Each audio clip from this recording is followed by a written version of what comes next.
გამარჯობა ძვირფასო მაყურებლებო, დღეს ქართული რესპუბლიკის გადაცემათა სერია საუბრების მომდევნო ეპიზოდს შემოგთავაზებთ. ჩვენი სტუმარი გახლავთ გაბრიელ ჩუბინიძე, ისტორიის მკვლევარი. დღევანდელ გადაცემაში მასპინძლები ვიქნებით მე გიორგი თავართხილაძე და ილია ღლონტი.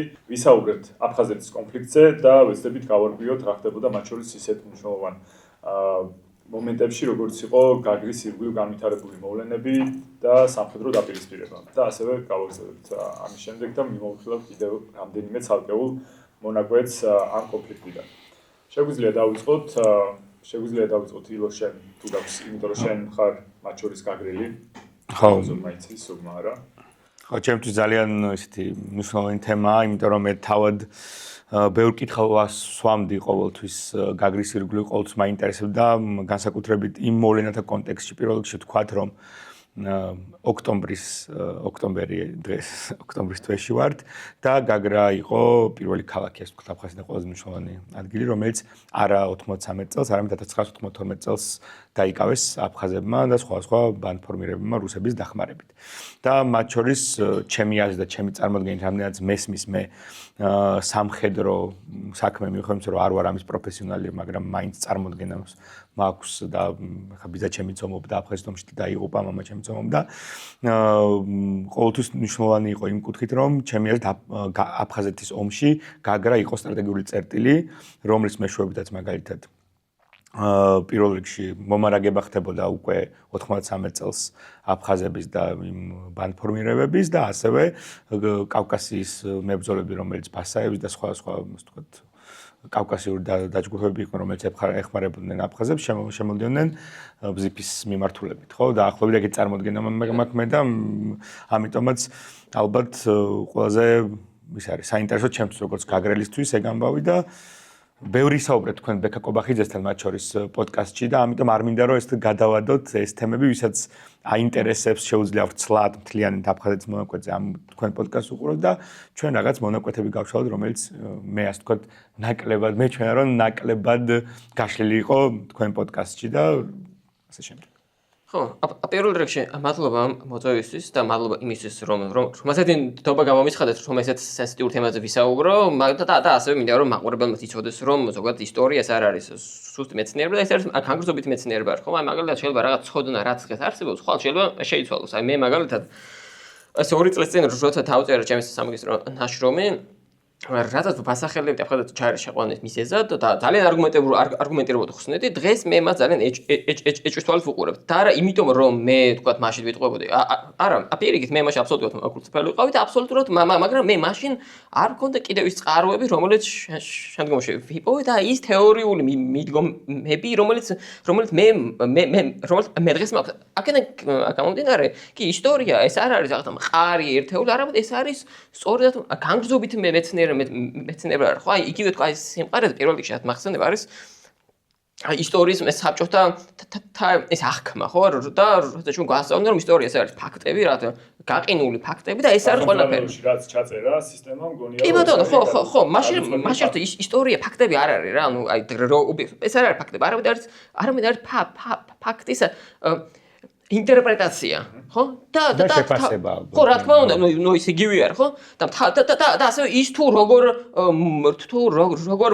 მოხდა ეს ფაქტი ხო აქედან გამომდინარე ხა ჩვენ როცა გაგრაზე ვსაუბრობთ კი გაგრას იყო ძალიან მნიშვნელოვანი ჩვენთვის იმიტომ რომ გაგრის ეთაცემით და მთლიანად იმ ზონის ეთაცემით გუდაუთაში გაიხსნა სახმელეთო მაგისტრალი რომელიც ფაქტობრივად აფხაზებს აძლევდა საშუალებას რომ უკვე სახმელეთო გზით ნებისმიერ შეიარაღება იქნებოდა თუ უბრალოდ ეკონომიკური აქტივობა განეხორციელებდნენ ყოველგვარი ეთაბრკოლების გარეშე და სწორედ გაგრის ეთაცემამდე ძირითადი მათი მომარაგების გზა ეს იყო ბზიფის ხეობა რომელიც არის სამთო გზა არის და რა თქმა უნდა გუდაუთაში მდგარი რუსული სამხედრო ბაზა და ისევე როგორც სხვა ადგილებში იმიტომ რომ კიდევ რამდენიმე ბაზა იყო მათ შორის ეშერის სიმაღლეებზე რომელიც სტრატეგიული სიმაღლე არის და რომელიც დაკავების შემდგომ შენ ერთის ხელ უყურებ სოხუმსაც და უყურებ გუდაუთასაც და ეს იყო უნიშნავენ სტრატეგიული სიმაღლე რომელიც ჩვენები სამწუხაროდ ვერ იდგნენ სტრატეგიულობაზე მინდა ერთი რაღაც გავიხსენო უბრალოდ მაყურებელს თვითონ იცით რომ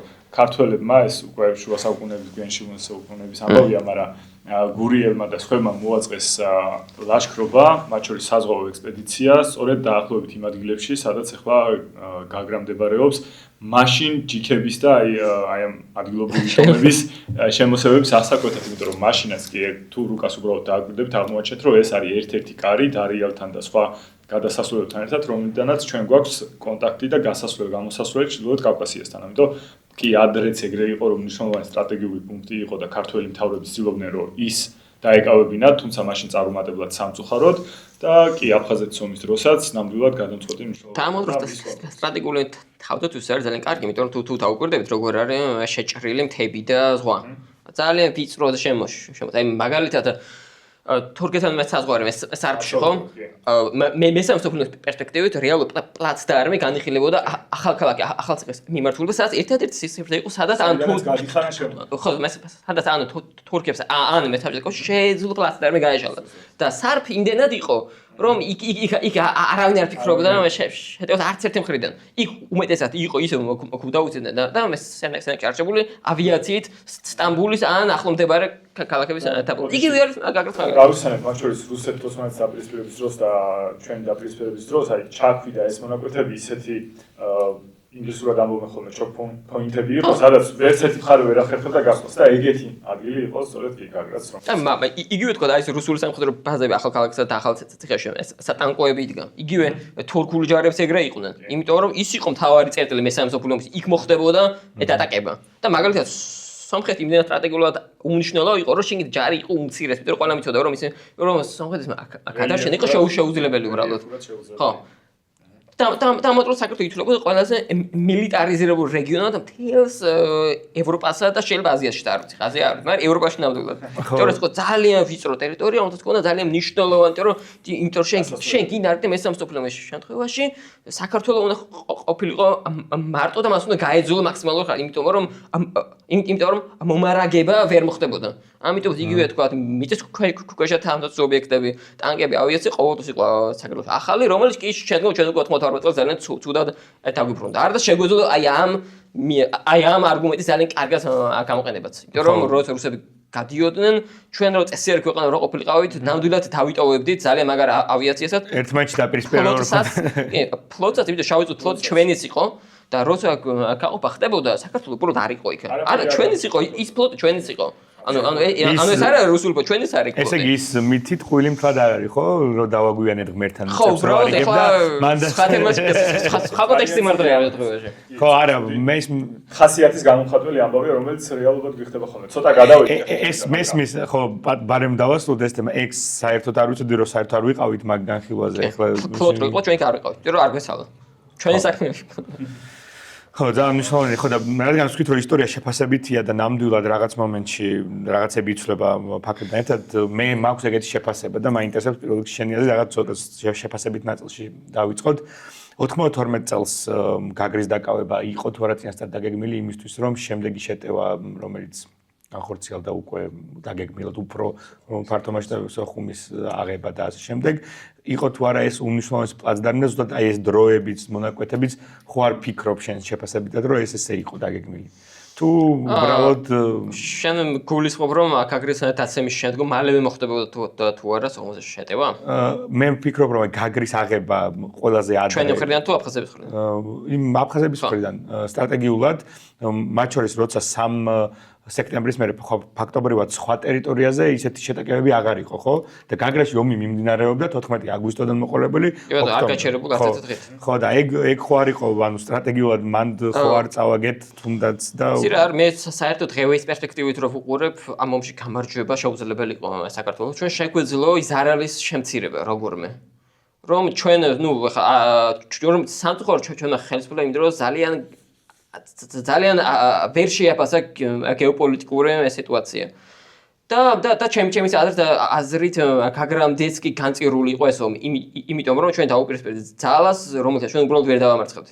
კი, რა თქმა უნდა, აფხაზური მხრიდან თუ რუსული მხრიდან ხა ჩემი პირადად 93 წელი ეს არის აფხაზური და რუსული აბსოლუტურად ერთი და იგივე არის. აქედან გამოვიდა რომ როცა თქვა ვიტყვი რუსულს გულისხმობ აფხაზურსა და როცა ვიტყვი აფხაზურ გულისხმობ რუსულსაც. კარგია ეგ რომ დამეიქო კი. ხო აქ ხა მე მაგალითად როგორც ისტორიკოსი რა თქმა უნდა თვლი რომ ქართულ-აფხაზური კონფლიქტი ეს არის აბსოლუტურად სხვა განზომი მაგრამ 93 ჩემთვის ეს არის ნუ ხა ესეთი რაღაც არის რა. კი ქაგრის აღება აფხაზებისთვის ის იყო ძალიან მნიშვნელოვანი რაღაცა იმიტომ რომ მათ თუ უნდოდა პირველ რიგში ის რომ გვდაუთა ეკონომიკურად და სოციალურად გადარჩენილი იყო კი მას სჭირდებოდა რაღაც დამაკავშირებელი გზა ხო მეორე რა თქმა უნდა რომ ეხლა ისინი ძალიან კარგად ხვდებოდნენ რომ მათ არ ქონათ რესურსი იმისა რომ ერთბაჭად შეეტიკათ როგორც ოხუმისთვის ისევე ქაგრის აქედან გამომდინარე კი მათ სჭირდებათ გარკვეული დრო იმისთვის რომ მათ აღიდგინონ ძალები მათ შორის იგივე თავად რუსეთმაც რომ კიდევ ერთხელ მას შესთავაზოს საქართველოს რომ დააკმაყოფილოს რუსეთის მოთხოვნები და პირველ რიგში ეს იყო საქართველოს ეთესეთეს შესულა და მეორე კიდევ უფრო მნიშვნელოვანი ეს იყო რუსული ბაზების კანონიერად გამოცხადება საქართველოში. და კი რა თქმა უნდა ქაგრა არის უმნიშვნელოვანესი აფხაზების იმისთვის რომ თუ მათ უნდათ რომ სამხედრო კონფლიქტი გააგრძელონ ისინი ვალდებულნი არიან რომ ქაგრა აიღონ რათა გუდაუთამდე მაგისტრალი გახსნან. კი ბატონო, დავიწყოთ მაშინ ეხა გაგრის სიტუაციის მიმოხილვით, ალბათ მე ვფიქრობ 14 აგვისტოდან, მაგრამ შეგიძლია შენი თარიღი შემოგთავაზო და ანუ რა მდგომარეობაა 14 აგვისტოს მონაცემებით, როდესაც ჯარის შეყვანის გადაწყვეტილება ხდება ჩვენი ხელისუფლების მხრიდან და რა ხდება საერთოდ, რა ვითარებაა გაგრაში, როგორი სიტუაციაა? ხო, გაგრაში ჩვენ შევდივართ უამრავ მეშლება 16 აგვისტოს საზღვაო ეთესანტით და მხოლოდ იმიტომ აქ აგვიმართლა რომ აფხაზების ბოლოს მოულოდნელი იყო. იმიტომ რომ ჩვენებმა ვერ მოახერხეს იმ კონტინგენტის შეკრა რაოდენობის, რომელიც საჭირო იყო ზღვიდან ფორსირებისთვის. და ასევე რაც ყველაზე მნიშვნელოვანი არის ის რომ ქაგრის დესანტისთვის ჩვენ ნავები ვიქირავეთ ამიერკავკასიის სამხედრო ეს ოლქისგან, ანუ რუსებისგან და მე ხა ეს არ შემიძლია თქვა, მაგრამ კი რაღაც გაგებით დარწმუნებული ვარ რომ თავად აგეგე მილიც იყო მეზაკბოში. ხო, ჩვენ მოკლედ ქაგრაში შევდივართ საკმაოდ მცირე ბრძოლებით არ დაგჭირდა, იმიტომ რომ როგორც თქვი, აფხაზები ძალიან მოულოდნელობა იყო მათთვის. დავიკავეთ ქალაქი, წავედით ნუ მისად თქვამებზე და ასევე დავიკავეთ ფსოულს. რაც იდეაში ძალიან კარგ სტრატეგიულ სიტუაციაში ეს აღმოჩნდა, იმიტომ რომ როგორც თქვი, გუდაუთა, ანუ აფხაზური ცენტრი მოწყვეტილი იყო ყველანაირ სახმელეთო, ნუ მაგისტრალურ ხაზებს, როგორც თქვი, რჩება მხოლოდ რუსული ბაზა გუდაუთაში, რომელიც ესე თქვა ღიად ვერ გადაცემს ის იარაღს და მათ სჭირდებათ რომ ფარულად გააკეთონ, როგორც თქვა აი ეს უკრაინაში როგორც იყო პირველი ომის დროს და მეორე საერთოდ ბზიფის ხეობა საიდანაც შეუძლიათ რომ ცოცხალი ძალა შემოიყვანონ. და კი შეიძლება თქვა რუსებმა ეს იარაღი მისცენ, მაგრამ მათ ცოცხალი ძალა ესე არ შეუძლიათ ხა რომ გუდაუთ ბაზი და რუსი ჯარისკაცები შტურმზე წავიდნენ. კი ისინი შეიძლება თქვა ზემოდან ლოჯისტიკურად, სტრატეგიულად, ტაქტიკურად დაორგანიზებენ, მაგრამ იარაღიანი კაცი ვერ იქნება გუდაუთაში მოსამსახურე რუსი ჯარი. ამიტომაც მათთვის აუცილებელია ბზიფის ხეობა შეინარჩუნონ. მოდი, აქ ძალიან მნიშვნელოვანი განმარტება რაღაცები მინდა რომ ცოტა პოლიტიკურ კონტექსტში ვისაუბროთ და ცოტა აქედან გადმოვიდეთ. როდესაც საუბრობთ ხოლმე ომის დროს რაღაც აი მათ შორის ჩვეულებრივ ადამიანები როცა საუბრობენ ხოლმე, აი ესეთი გაბრიელისნაირ ცოდნა რა აქვს ისტორიული თქვა და ჩვენც ალბათ ეგეთი ადამიანი გაბრიელთან შედარებით ეგეთ ადამიანებს შეიძლება მოვიაზროთ თავი არის ხოლმე ეს ისეთი ზედაპირული შეხედულება რომ რუსეთს რასაც უნდა იმას აკეთებს ფორმალურად მაინც არსებობს კანონები რომელთაც მოქმედებდა აი ხა რაც გაიხსენე იარაღის მიწოდებაზე ყველაზე ერთ სასაცილო მითია ჩემთვის ამ აფხაზ ომიდან რომ რას ამბობენ რუსები გასაოფიციალურებლად რომ იარაღს აძლევდნენ მათ შორის გაგრის შეტევაზე არის ძალიან მნიშვნელოვანი მომენტი რომ ესე იგი ოფიციალურად რუსები ამბობენ რომ აფხაზებმა ალყაში მოაქციეს ბაზა და პირველი ეს არის ეგ პირველი მაკათასემა ეს იარაღს და შეეში რუსებმა ვერ გაბედის ვერ გაუბეს 350 კაციან ის რა ქვია აფხაზების დაჯგუფებასთან ისეთი ეს იყო სოხუმში იყო როგორც მახსოვს არა მეგონი გაგრაზე არის საუბარი გაგრაზეა საუბარი შედიან თუ არ მასში ხდება ეგ რომ ხო ეგ მე რაც გამიგია ანუ ეგ თან ეს არის დასაბუთება საერთაშორისო დონეზე ეხა რუსები ამას ამტკიცებენ საერთაშორისო დონეზე ცდილობენ ისევე როგორც ხინვალში ამტკიცებდნენ რომ გენოციდი მოხდა. ხო, ეგ უნდა გვესმოდეს რომ მეუხედავად იმისა, რამდენიც არ უნდა იყოს რუსეთი, რა თქმა უნდა, არანაირ საერთაშორისო სამართალს არ ცნობს და ასე შემდეგ, მაგრამ იმისთვის რომ შენ რაღაც სამართლებრივი საფუძველი გქონდეს და მათ შორის ეხლა იქ არავინ არ ჭამს ესე ბრჭყალებში, ყველაფერის გაკეთებას არავის არ შეუძლია მოკლედ არც უკრაინაში მათ კი შორის შეუძლია, მაგრამ რეპუტაციულად იმდენად დიდი შედეგი შეიძლება გქონდეს უარყოფითი, რომ მათ შორის რეპუტაციულად და სხვა მიზეზების გამო შეიძლება თავი შეიკავოს, რომ ეხლა რეჟიმები ისეთ რაღაცებს აკეთებენ, თეთრს და შავს იძახიან და მაინც ამბობენ რა. ნუ ამ შემთხვევაში რუსეთის კონტექსტი არის ის, რომ რუსეთი ეკონომიკური საშინელ კატასტროფულ მდგომარეობაში არის და ამავდროულად ეს ელცინიც δηλობს, რომ შეინარჩუნოს რუსეთში ხელისუფლება, რომელიც წინააღმდეგად გამოდის ლამის ნახევარი რუსეთის მოსახლეობა და ამავდროულად მას ყავს უზარმაზარი პოლიტიკური ეს ოპოზიცია, რომელიც მას ემტერება რა, ანუ ესე ვთქვათ, მტრობაში არის ძალიან სერიოზულში. ხო, ეს მნიშვნელოვანია, რომ რუსეთი ელცინს ძალიან შეირდება, რომ დასავლეთთან ჰქონდეს კარგი ურთიერთობა. ეს მისთვის არის გადარჩენის წყარო, იმიტომ რომ დასავლეთი მას ეხმარება ფინანსურად და პოლიტიკურად. და კი რუსეთი თქვა აი ხა მაგალითად 2014-ში უკრაინას გაცილებით უფრო ღიად იმაშვებოდა, ხო? ებრძოდა მაგალითად შეიძლებოდა რომ ფრონტზე აღმოჩენილიყო ისეთი რუსული ტანკი, რომელიც უბრალოდ უკრაინას არ ყავდა. ანუ თქვა დონბასელი სეპარატ იმ ტანკს ნააფარად ვერ წამოიღებდა. ეხლა ჩვენ აფხაზეთის შემთხვევაში ვხედავთ გაცილებით უფრო ისეთი არის რა, აი ჩვენ რეალურად ხა რო თქვათ რომ გვაქვს უამრავი ფაქტი როგორ რუსები რომ ეხმარებიან არ არის ესე ანუ მაგრამ ჩვენ ვიცით რომ ესე იყო ხო საკმარისი ფაქტები გვაქვს ასე ვთქვათ საკმარისი არა ანუ ესე თქვა საერთაშორისო დონეზე აი რაღაცა თეთრი შავზე დამტკიცებული არ გვაქვს მაგრამ ყველა მიცის მაჟორს დასავლეთის რომ ხდებოდა ეხა ესა რომ კი ამას აორგანიზებდნენ რუსები რომ კი კორექტირებას არტილერიას აკეთებდნენ რუსები რომ კი რა ქვია ეს ავიაცია რუსული ბომბავდა ну არა ეგრეც არ არის იმიტომ რომ ეს არის 12 წელი ეს არის 12 წელი და არ და რუსეთის არგუმენტი რა არის აქ რა რომ აი ეს ავიაცია რო დაფრინავს რომ პირველი ეს არის ის რომ ქართველები არიან დებილები და მათ არისიან მეთფრინავს მართვა და ბომბავენ საკუთარ პოზიციებს ეს იყო რასაც აკრაჩოვი ამბობდა 13 წელს მაგრამ უფრო ისეთი რეალური რო ვთქვა არის ის რომ რუსულ ფაზებზე არის აბსოლუტური ქაოსი და ბარდაკი და უფრო ფულის გამო დაფრინავს და ეს ობიექტივად ეს ხდებოდა ეს კი არა არისო ბევრ ლოკაციაზე რუსები მართლა ფულის გამო ბრძოლობდნენ საკუთარ მეთფრინავს სხვაგან მაგრამ როცა იქ არის სტრატეგიული ინტერესი შერაგონი ხა ვინმე აფრინდება ესე კი იქ არის სტრატეგიული ინტერესი და ნებისმიერ გაფრენა შეთანხმებული იყო რუსებთან და მათ არც ფული არ სჭირდებოდა და არც არაფერი ან შეიძლება უხდიდნენ მაგრამ ასე ვთქვათ რუსებს ვსდომოდათ ეს არ მოხდებოდა რომ იქ არის ინტერესი უკვე პასიური თანხმობა სულ ცივი ეს რომ ყოფილიყო სადაც კამჩატკაზე კი ვიღაცა შეიძლება რაღაცა იქნება მაგრამ აქ როცა არის ინტერესი სტრატეგიული გადაფრენილი იყო სადმე მაგრამ ხო მათ შორის არ ვიცი ესე მაგალითად ჩვენს ყავდა მაგალითად რუსი პილოტი რომელიც ჩვენზე მუშაობდა მე მაგალითად ხა ჩარკესების მსმენია ხართ რამდენად ნამდვილი არის რომ ჯერ კიდევ აქ ამსახურდიას პერიოდში რომ პირველად დაიწყო საუბარი რუსები მოდიოდნენ ჩვენთან და ეუბნებოდნენ რომ ბიჭებო ვიმსახურებთ თქვენთან და თეთრფრენაოსაც დავიტოვებთ უბრალოდ მოგვიცეთ ფული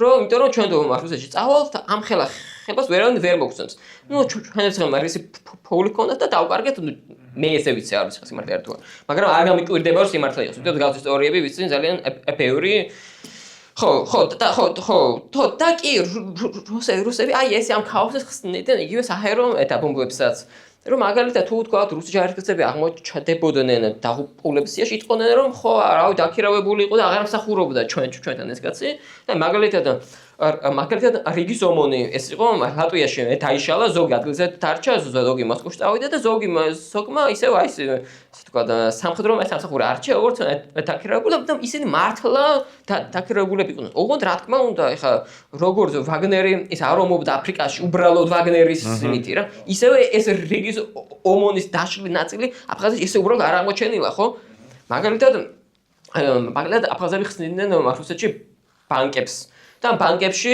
ესე ვთქვათ ფეიქ კომპანიები მარიცხავდნენ ფულს და ეს ფეიქ კომპანიები მე ყიდულობდნენ შეიარაღებით და ამით ხდებოდა ვითომ გათეთრება ამ ყველაფრის რომ აი მაგალითად ჩამოდიან ხო არ ვიცი ნუ ესეთ ის არის რა ესე ვთქვათ რა ის გაჭირებული საქართველოს რომელიც მაშინ იყო ის ესეთ ფაქტორს უამრად ვერ მოიძიებდა რომელიც თეთრი შავზე დაამტკიცებდა რომ ესე იყო მაგრამ კი რა თქმა უნდა ამის მილიონის გვაქვს ხა მაგაზე უბრალოდ უბრალოდ როგორც უკრაინის პირველ ომში იყო, ესეთი ღია არ არის. ერთი შეხედვით შეიძლება ანუ უბრალოდ ადამიანს ვერ დაენახა, მაგრამ სამტკიცებელი და დასამტკიცებელი ამბავი. შეიძლება რომ გეგრძნო ესე არის, მაგრამ გრძნობა გრძნობა დარჩებოდა. მაგრამ რა თქმა უნდა, არც ჯარისკაცი წარმოშ მიხვდებოდა რომ ესეთი კორექტირება სხვაგვარად ვერ ექნებოდა თუ სოხუმში არსებულ რუსული ბაზა არ გადასცემდა ჩვენ პოზიციას. ანუ უბრალოდ ეხლა რა ვიცი, სულაშვიდი რო დაფრინავთ თავზე და ის რომ 1800-ზე არის, ნუ ესეთი რაღაცა არის. 7-ია ეხლა თანის ხო არ არის რაღაცა. ფაქტია რომ შეუძლებელი იყო რამე რუსების გარეშე მან გაკეთებულიყო. არა მარტო თქვათ აფხაზებს რუსების გარეშე ვერ დაიკავებდნენ ამხელა ფრონტს. მის გამაგრება იყო წარმოუდგენელი. მაგალითად 93-ში ჩვენ ფრონტი უკვე ვეღარ უჭირავთ, იმიტომ რომ აღარ ხალხი აღარ არის, აღარ იარაღი აღარ არის, აღარ ფული აღარ არის და აღარ საჭმელიც აღარ არის უკვე. იმიტომ რომ დოკუმენტებში არის რომ 93 წლის ივლისის ტამეში ბრძოლების შემდგომ ჩვენ ფრონტზე ვეღარ შეგვაქვს ტუშონკაც კი და წერენ რომ აი შვრიაც აღარ არის რომ ჯარისკაცებს ვაჭამოთ. და ამ დროს აფხაზებს უჭირავთ არა მხოლოდ ფრონტი ამხელა, არამედ კიდევ შეტევით ოპერაციებს ატარებენ, რაც არის აბსურდი უბრალოდ. იმიტომ რომ ეს ომი არის ძალიან გამომფიტავი რაღაცა არის, იმიტომ რომ ერთია ფრონტზე რა ხდება და მეორე არის მის უკან რა ხდება და თუ სახელმწიფო ვერ არის, ის ომს ვერ აწარმოებს. ხო, დაუბრუნდეთ გაგრას 16-ში შემოდის ქართული ჯარი და იქ ხდება 70 მხედრიონელი, ხო? ადგილობრივი გაგრას მხედრიონი. ხო, რომელიც არის ერთადერთი ადგილობრივი, ესე თქვა თავდაცვითი რაზმი იყო, იმიტომ რომ მაშინ უკვე სიტუაცია იზაბება თუ არა, ყველა ხვდება რომ ყველა ეთნიკური ჯგუფი ქმნის საკუთარ იმას, რომ უბრალოდ დაიცვა საკუთარი მოსახლეობა. და გაგრაში იყო ერთადერთი მხედრიონი, რომელმაც ეს ინიციატივა გამოიჩინა და ადგილზე გააკეთა. ადგილობრივები კი. ხო, მნიშვნელოვანია რომ მანამდე როგორც მე ვიცი და დავაზუსტოთ ეგრეთ თუ არის თუ არა, მხედრიონის დაშლა მოითხოვეს აფხაზებმა და სანატორიუმში იყვნენ გამაგრებულები. კი, ამ კაში რომ მოაქციეს. ხო, და დაშალეს კიდევაც ეს ვითომ, მაგრამ ზუსტად იმ დღეს როგორც კი ომი დაიწყო და მათ შორისაც შემოდიოდა ქართული ჯარი, მოახერხეს 40 კაცმა მობილიზება. და ლესერიძის გზაზეც გავიდნენ მათ შორის და დაეხმარნენ ნუ რაღაც ის ქართული ჯარის შემოსვლა მათ შორის მაგიტომაც გამარტივდა რაც მე ვიცი აი ეს რამე სიმართლესთან ახლოს არის ეგ ამბავი თუ როგორ ძალიან თუ ხა მე მაგდენ ცოტონ არ მაქვს რომ გავს ოპერატიულ დონეზე დავიდე მაგრამ კი ჩვენ აქ გადასვლა იყო გაცილებით ნაკლებ მსხვერპლიანი და კარგად ორგანიზებას ვერ დავარქვა იმიტომ რომ რეალურად ეს ყოფილზე რომ ხრიდან დაუორგანიზებლობის ბრალი ვიდრე ჩვენების ხრიდან ორგანიზაციული სახის მიცემა რა და კი ჩვენ აქ ვიღებთ მარტივად და ყველა პირველად სტრატეგიულ წერილს ვიღებთ მარტივად მაგრამ აქ არის თავარი თუ რა ხდება შემდეგ აი ჩვენ აქ დავიკავეთ და რა ხდება მაგ ქალაქში აი ეს არის თავარი მოგვიყევი ახლა რა ხდება ხდება ის რომ თუ სოხუმში იყო ესე თქვა სახმელეთო გზა და ასე თუ ისე თბილისი ასე თუ ისე რაღაცა წესრიგს ინარჩუნებდა კი იქ იყო სრული მოროდიორობა მიდიოდა იქ აბსოლუტური უკონტროლო მდგომარეობა იყო მაგრამ ასე თუ ისე ხელისუფლება არსებობს და რაღაცას აკეთებს და რაღაც ორგანიზებული ხასიათი მაინც აქვს. მაგრამ გაგრაში რომელიც არის მოწყვეტილი სახმელეთო კავშირს არის ხოლმე საერთო კავშირი და საზღვაო კავშირი.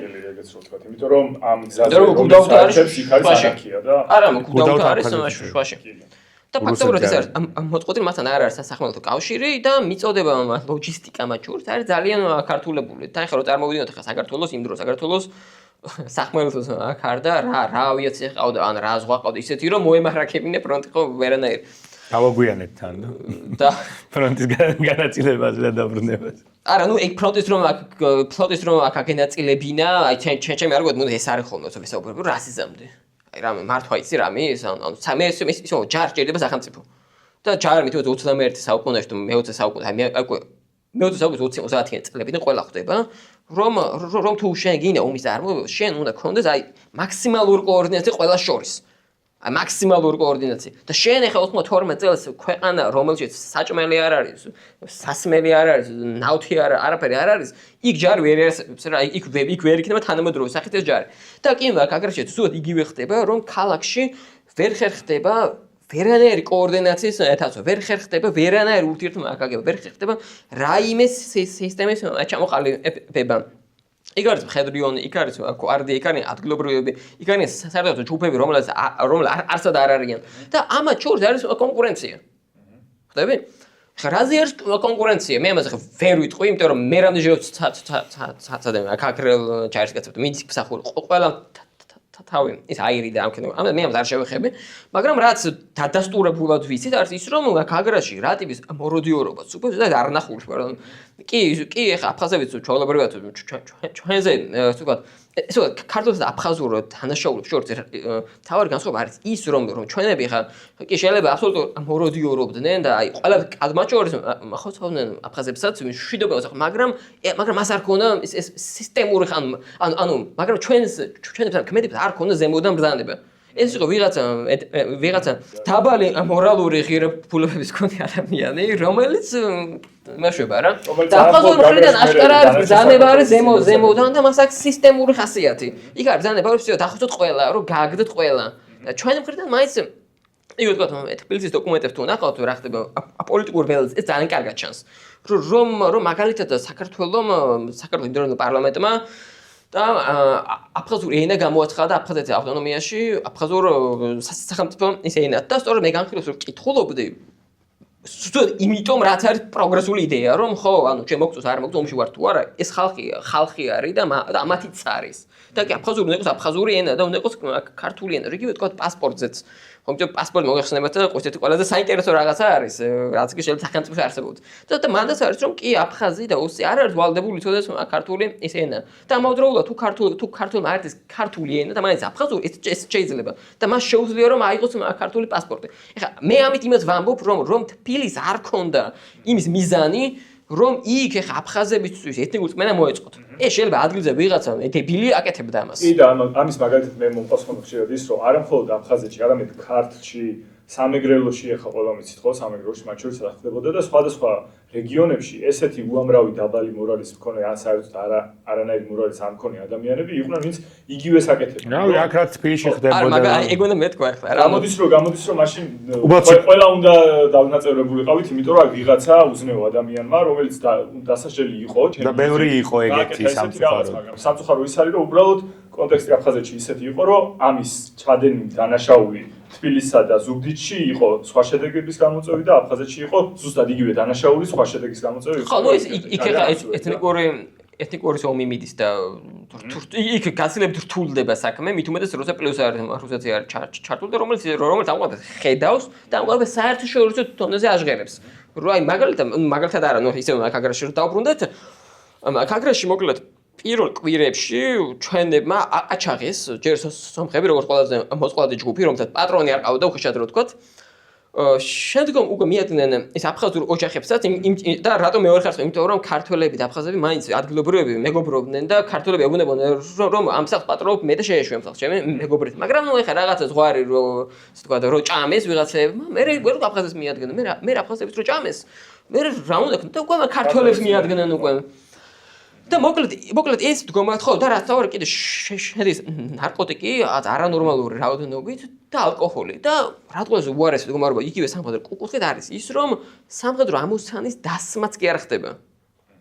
ანუ ეს რა აი არ ვიცი თქვენ თუ უყურებდით ზოლკინი რო იყო რო არის ეს უკრაინელი ჟურნალისტი ვარ რუსტყოებთან რომ მუშაობს ინტერვიუებს რო იწერს. ხო არ მიყურებია მაგრამ. ხო მოკლედ აი 1000 ინტერვიუ და აი რუსული ჯარი ყველაზე მძიმე მდგომარეობაში როცა იყო.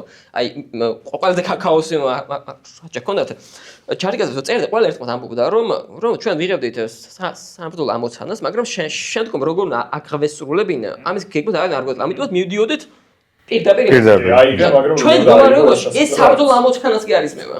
ისე უბრალოდ არის ჯარი ხო უბრალოდ იქ არის თქვა არ ვთქვი იგივე თქვა 1000 კაციანი კონტინგენტი 200 კაცი ბრძოლობს და რვით პატიოს და სანგრ თხრის და პატიოს და ბრძოლობს დანარჩენი ნახე უბრალოდ არაფერს არ აკეთებს და მაგალითად ისვენებს ზღვაზე და დანარჩენი ცოტა ეს გაუგებარი ხალხი ფულშოულობს და ნიშნავენია რომ ჯარი შენ ფრონტს აყენებს შენი ქართული მოსახლეობა უნდა დაგჭიროს მხარი ჯერ ხო? და შენივე მოსახლეობასთან გავყები პარემ აქაგრას. აი ეს ხმა რომ იქ ხდება კატასტროფა, ჩამოდეს თბილისშიც და თბილისს ხვდებიან რომ თუ ეს ამბავი არ მოგვარდება, არათუ ანუ არათუ მოწინააღმდეგე დაიკავოს ამ ტერიტორიას, არამედ უბრალოდ ქართულ მოსახლეობა იშხუბებს უკვე რა.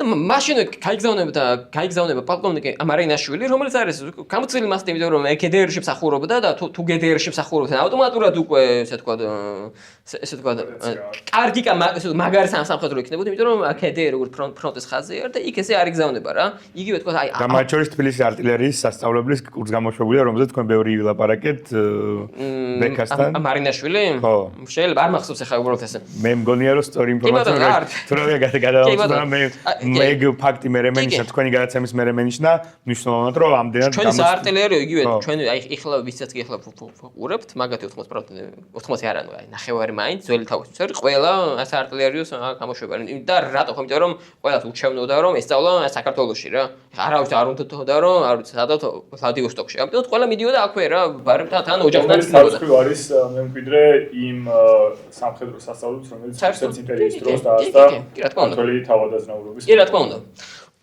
ხო მოკლედ გაიგზავნა მარინაშვილი პოლკოვნიკი ესე თქვა და სხვა ჩორთზე ჭორები იყო მარინაშვილზე რომ ესე თქვა სტალინს გავთარა და არსებული ჭორი თანახმად სტალინის ესე თქვა და არაფერი ჭილი იყო მაგრამ ამაზე ხა თავს ვერ დავდი მაგრამ აქ ფოტოსაც რო ნახავთ მართლა სტალინს გავთარა მაგრამ ნუ ხა სტალინის თუ ისე პეპი მას ფრონტზე ნაკლებად აღმოაჩნდა კი ის იყო პროფესიონალი ჯარისკაცი მან რეალურად ჩავიდა თუ არა შექმნა თავდაცვითი რუკა იგივე პატარა კოორდინაცია შექმნა და მათ შორის დაისვა საბრძოლო ეს ამოცანებიც და მათ შორის შეტევებიც.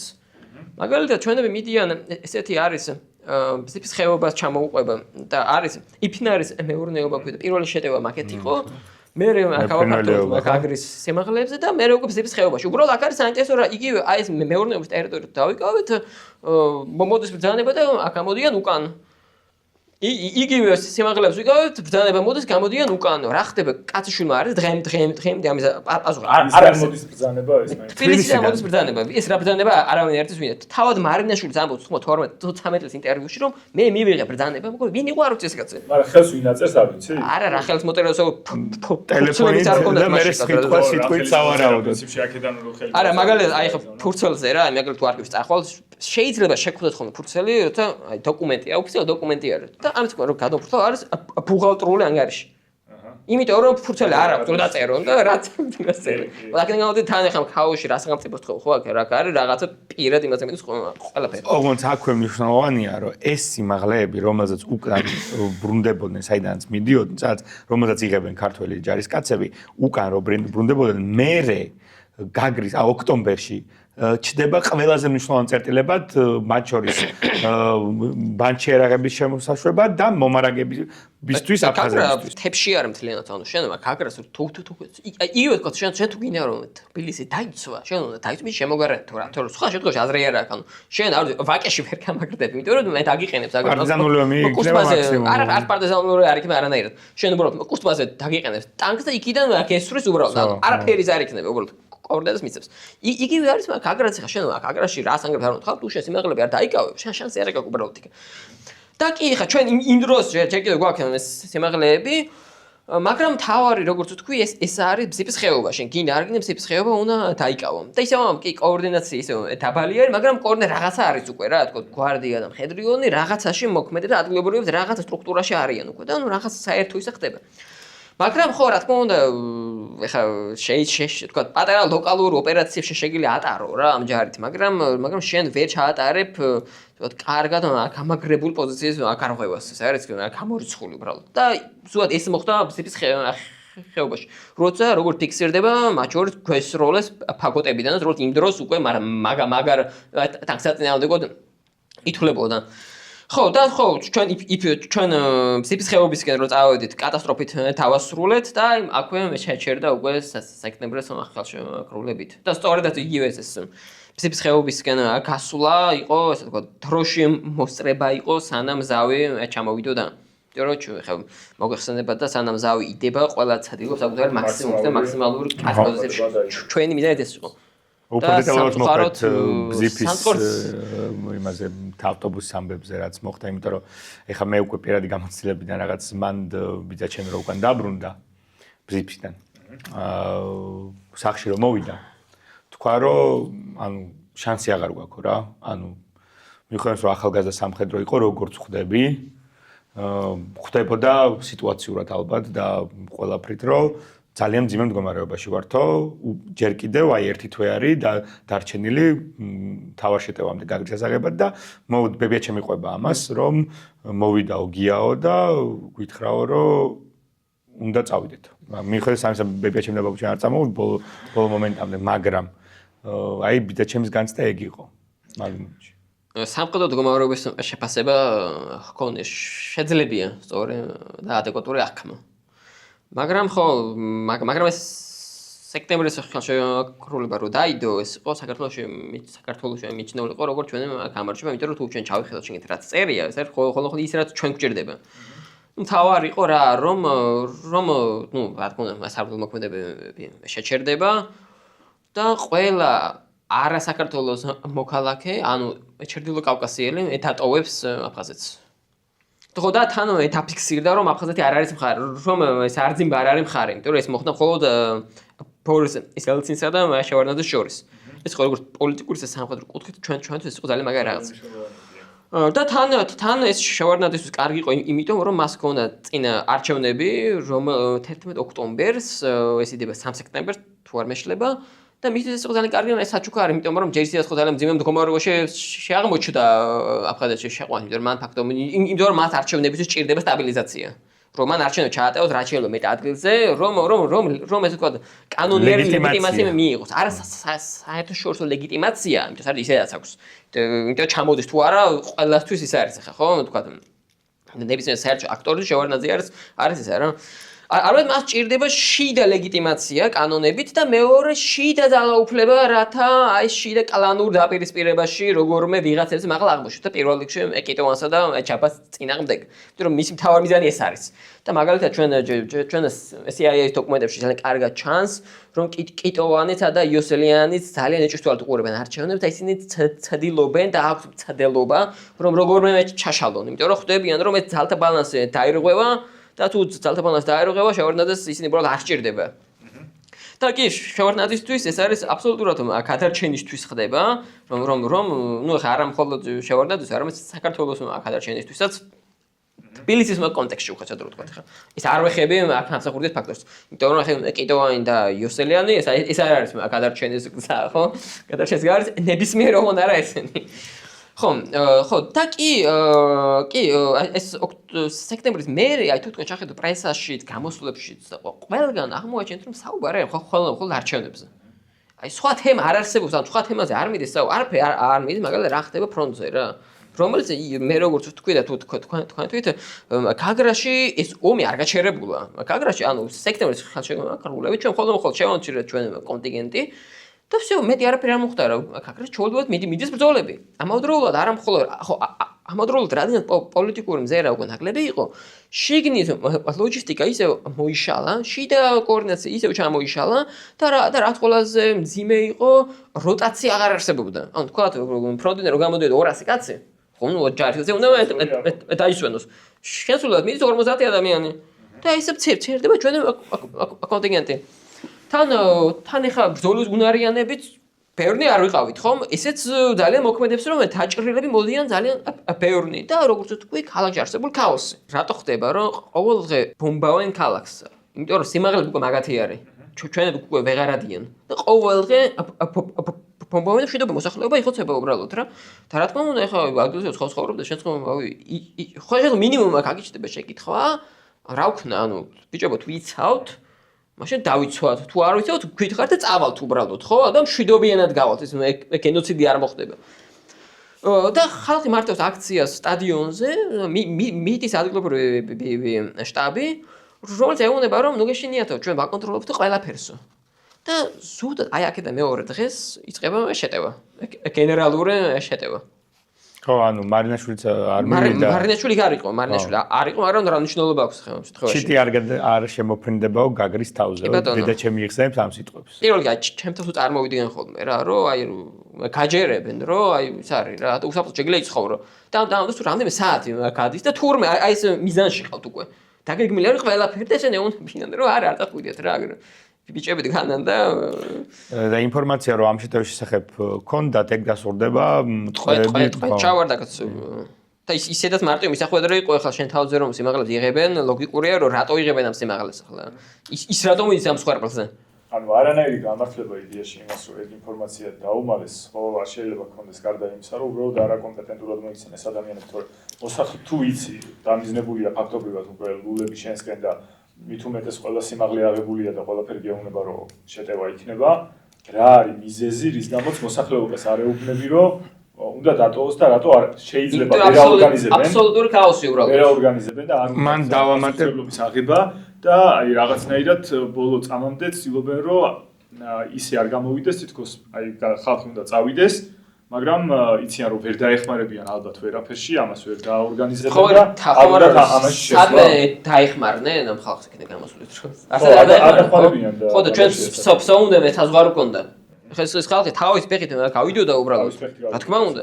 შენ ანუ და თუ ახლა საერთოდ აღარაფერს ვამბობ თუ საერთო ევაკუაცია იქნებოდა ჯარი გამოიყო, თელა ჯარიც თუ გამოვიდოდა, გვაფშე უკეთესი იქნებოდა, ხო? ანუ არის ხოლმე შეცდომები, რომელებიც არ მართლდება, მაგრამ ახსნადია და ეგ შეცდომა მაშინ თუ ესე მოხდა, მე არ ვიცოდი ეს დეტალები, მაშინ ეგ ახსნადიც არ არის. მეცაც გეტყვი, აი ხა და ალბათ გაბრიელი უფრო გაგვიმარტავს ამ ამბავს. იქ მთელი ტრიადა შეიქმნა კონფლიქტის, ეს იყო კიტოვანის და იოსელიანის კონფლიქტი, რადგანაც იოსელიანი პირად იყო გაგრაზე პასუხისგებელი, ხო? ეგრე მახსოვს მე, ეგ ამბავი და იოსელიანი თავის ინტერვიუში ამბობს, რომ არა მარტო მოსახლეობას უთხრა ჯარმა და ესე იგი მარინაშვილმა რომ მარინაშვილის წარმომადგენელმა მსხვერპლ სტადიონზე რომ ყველაფერი კარგად არის და მშვიდობიანად ყველაფერი იქნება, არამედ ცენტრშიც იგივე ინფორმაციას გადასცემდაო. ამავე დროს მარინაშვილის სიკვდილამდე ერთი დღით ადრე იმ ინტერვიუში რომელიც შენ წეგან გაიხსენე, ამბობს რომ კიტოვანი სპეციალურად არ გზავნიდა წესიერ შეიარაღებას და მაგიტო იყო ის ბეტერიცო გაფუჭებულიო რომ BMP-ებიც იყო, მაგრამ და თავარია რომ თუ ტყუიტყუიტ ამალ ჩავიდა. ეს არის ცნობილი ამბავი არის. ნებისმიერ და ჩადის ტყუიტ და ითხოვენ ბიჭები ტყუიტ ამალ გვინდა, მიხვდებიან თბილისში სამძიმ მდგომარეობა ჩადის და 70% არის დამპალი უბრალოდ. ეს არის ისეთი ამბავი არის, ანუ ის კი არა რომ სადმე წერია, ანუ ნებისმიერ ჯერში ამას დაადასტურებს. კიდე არის კიდე სხვა რაღაცებიც არის რაც დოკუმენტებიდან ამოდის. და მაგაზე გვაქვს პასუხი რატო არის ეგრე განზრახაკეთ. ხდება იმიტომ რომ შედაპირისპირება თუ უბრალოდ არ არის მაგის საშუალება რომ ის რო თქვა კიტოვანსა და ჩაბას შორის იყო დაპირისპირება იგივე თქვა მარინაშვილი ითვლებოდა კიტოვანის კაცად ჩაბას იქ საკუთარი მხედრიონი ყავდა. ეს ხა ეს ამაზე რო საუბრობთ ახლა ეს სულ უნდა ვიცოდეთ რომ ჯაბა და კიტოვანი და შევარდა ესე არ არიან მეგობრები ერთმანეთის ანუ ბევრს ესე გონი მაგრამ ესე პირველი ხიდან მტრები არიან აი სამხედრო აკადემიალობა სრულდება თუ არა ისინი მტრები არიან ანუ კიტოვანი იძულებულია რომ ჯაბა ციხიდან გამოიყოს იმიტომ რომ ის ომს აგებს თორე სხვა შემთხვევაში არ გამოიყო 100 წელი მას ხო იგივე ეს ორივე იძულებულები არიან შევარდა და ჩამოიყვანოს და შევარდა იძულებული არის რომ ჯაბა დაიყენოს გვერდით კიტოვანის წინააღმდეგ ანუ ეს არის ეს თქო ტოქსიკური სამეული არის რომელშიც რომელიც არ უნდა იყოს უბრალოდ რა და კი აი ეს ტოქსიკური ტრიადა ჩვენს კი ბატონო აი ეს საშინელი არეულობა ქაოსი და ერთმანეთ უნდობლობა და ზოგადად ქვეყანა რაც არის ხო ის არის ქვეყანა რომელიც სამოქალაქო ომში არის რომელსაც ეკონომიკა აღარ გააჩნია რომელსაც ანუ ხოლმე არის ტერიტორია რა ჩვენ ხო ტერიტორია ვიყავით თქო მოთხოვს ვარ ტერიტორია და არის სახელმწიფო ეხა მე სულ ამას როცა მეუბნებიან ხოლმე რა სულ ამას ეს ვერ მოიქცობს ანუ შენ შეიძლება მოიგო არ ვიცი ეხა მარტო თუ აფხაზები მარტო იქნებოდნენ ოკეი იმიტომ რომ რაოდენობით კი ბატონო რომ აფხაზებსაც იგივე სიტუაცია ექნებოდა დარწმუნებული მაგრამ კაცო შიდა დაყოფა არ ქონდათ შიდა დაყოფა არ ქონიათ მათ და კი ისინი ჩვენ და ბოლოს უნარიანებიც იქნებოდნენ რომ არა რუსები მაგრამ ნუ რაოდენობით მე და შეიარაღებით და თქო უნდა მაშინ შევძლებდით მაგრამ კი ეხა ქართულს აფხაზებს შორის ის განსხვავება იყო თავი რომ ჩვენში არის აბსოლუტური დათშულობა და აფხაზები არიან კარგად ისე აფხაზ იციან რაზეც აკეთებენ ეს აფხაზები გაერთიანენ ამ ომის გარშემო ისედაც ცოტანი არიან და ანუ ხო რა თქმა უნდა ეს რესურსი რო კიდე ეს კონსოლიდაცია მოხდა იდეალური შიგნით და ესე თქვა რა ანუ ეს არის აფხაზური და ქართული აი საზოგადოება შორის ეს განსხვავება და კი ის რომ აფხაზები ბოდიშმა დაალაგეს რუსებთან კარგად ეს ჩვენი ბრალიც არის ანუ ჩვენებმა რატო ვერ დაალაგეს იცი რა მაინტერესებს? ჩვენში ვერ დაალაგნენ და შესაბამისად დამაგებელიც არა, მე უბრალოდ ხშირად იცი რა მაინტერესებს? ქართულ პოეზე რო აი რუსები დაეხმარნენ და რა მე ესეც იყო თქმა, მაგრამ შენ რატო ვერ შეძელი ის რომ რუსეთს შენკენ განოგეყვანა, რამე რო გექნა. ანუ შემოთა ვერ დაალაგე რაღაცა. თვისე ბრალი არის ხა ესა. არა მხოლოდ მე ესე უყურებ ბოდიში რა და იმასორი თორა სამბობდი. არა მხოლოდ ის რომ რუსებთან რამის დაალაგება შეიძლება დავალაგებთ, არ ვიცი აქ კიდე ცალკე ალბათ შეიძლება საკითხია, მაგრამ რუსებთან დაალაგების გარეშეც, ანუ რაც ჩვენ შიგნით შეგვიძლია გავუკეთებინა, ამის ადამიანური რესურსი არ არსებობდა, იმიტომ რომ ერთია რომ ეკონომიკა ჩამოგეშალა, მაგრამ ერში ეხლაც კი არ არსებობს საჭირო დონეზე და წარმომიდგენია მაშინ რამდენად არ არსებობდა ერთობის შეგრძნება, რომელიც აიძულებდა ხალხს რომ რაღაც დონის მინიმალური ორგანიზება გაეკეთებინათ და თბილისში და გურიაში და თუნდაც აჭარაში და სხვაგან საერთოდ გამოთიშული ყოფილიყო მოსახლეობა იმისგან რაც ხდება. მაგას სჭირდება სახელმწიფო. სახელმწიფო და ადამიანების შეგნება, რომელიც შეძლებს რომ მე ეგ სახელმწიფო ააშენოს მათ შორის და ეგ ორგანიზება გაუწიოს. ჩვენ ხო მარტო ძირითადად ფასადურად სადღეგრძელოში და აი ისტორიის სახელმძღვანელოში, რომელიც წერან თქვი რომ ცალკე აღებულად რაღაც თითქოს სიწმინდეს წარმოადგენს, მაგრამ სინამდვილეში ხშირად მანიპულირებული ინფორმაცია დევს ხოლმე კომუნისტების დროიდან მოყოლებული და რეალურად ეს ადამიანების გულში რეალურად ეს არიჭდა და ეხლაც ჩემი აზრით სათანადოდ არზის რომ ამ ენერგიამ რომელიც არის გაიძულოს რომ როგორც მაგალითად ხები აიძულა რომ უბრალოდ გაერთიანდნენ მეტნაკლებად მაინც და რაღაც დონის დაორგანიზდნენ, იმიტომ რომ ჩვენ შეგვეძლოს უმცირე რა ვიცი რაღაც ტიპის უპირატესობები შეგვექმნა რაოდენობრივი და ასე შემდეგ და ასე შემდეგ. ხო ბოლო მიუხედავად იმისა რომ დაშლილი იყო ქვეყანა, შეგვეძლო ნაკლები მსხვერპლად გამოსულა. ნაკლები მსხვერპლად რომ რუსები გადაწყვეტილი ჰქონდათ რომ ეგ ამბავი მომხდარიყო, მაგრამ ნაკლები მსხვერპლად გამოსულა ნამდვილად შეგვეძლო კი. ბატონო. ხო, ცოტა და უბრალოდ აი მე მეცდება ხოლმე რომ აი მეორე მსოფლიო ომის დრო თუ თქვა მოსკოვმა შეძლო და აი გურული გლეხის საკუთარი ნებით მიწის ფრონტზე და შენ ვერ ახერხებ რომ არ ჩაგროვებენ რომ ტანკი იყიდო ხო რა თქმა უნდა და ამხელა мотиваცია მიწის ხალხს ხო რომ რაღაც რაღაც ის იყოს რა და მართლა მაგან აქ დაარჩინე ხო მეორე მსოფლიო ომი რომ ხალხმა გაიგო რომ ხო რა თუ ესენი თუ მოვლია ესენიაზე უარესები იქნებიან კიდე კი ილო მახსოვს რომ რაღაც მასაპირე ამასაც ვიტყვი და მოშა არ შემიძლია დღევანდელობასთან არ გავაკეთო პარალელი რა ზუსტად იგივე ვითარებაში ვამყოფებს ჩვენი არაკეთი მოსულნე სადაც ერთს არ შეუძლია თუ კი რამე მოხდება ერთად დადგეს და აი საბრძოლო და წინააღმდეგობის სულისკვეთება გამოიჩინოს რა იმიტომ რომ მაგას კლავს ყოველდღიურად ომის შიში და ასე შემდეგ ჩემი აზრით მათ შორის ხო პირველ რიგში აი ეგ ხდება რომ ერთს აღარ შეუძლია სათანადოდ დადგეს აი რაღაცა მიზნის გარშემო სადაც შეძლებს რომ გაერთიანდეს და სათანადოდ იბრძოლოს. ცოტა სხვაგან წავედი, მაგრამ ხო ხარ რომ შენ ხო არა მე არ დამივიწყებია მე თქვენ მსჯელობაში წამოვედი მაინც ახლა და მოკლედ რო შევაჯამოთ რაღაც ეს ამბავი.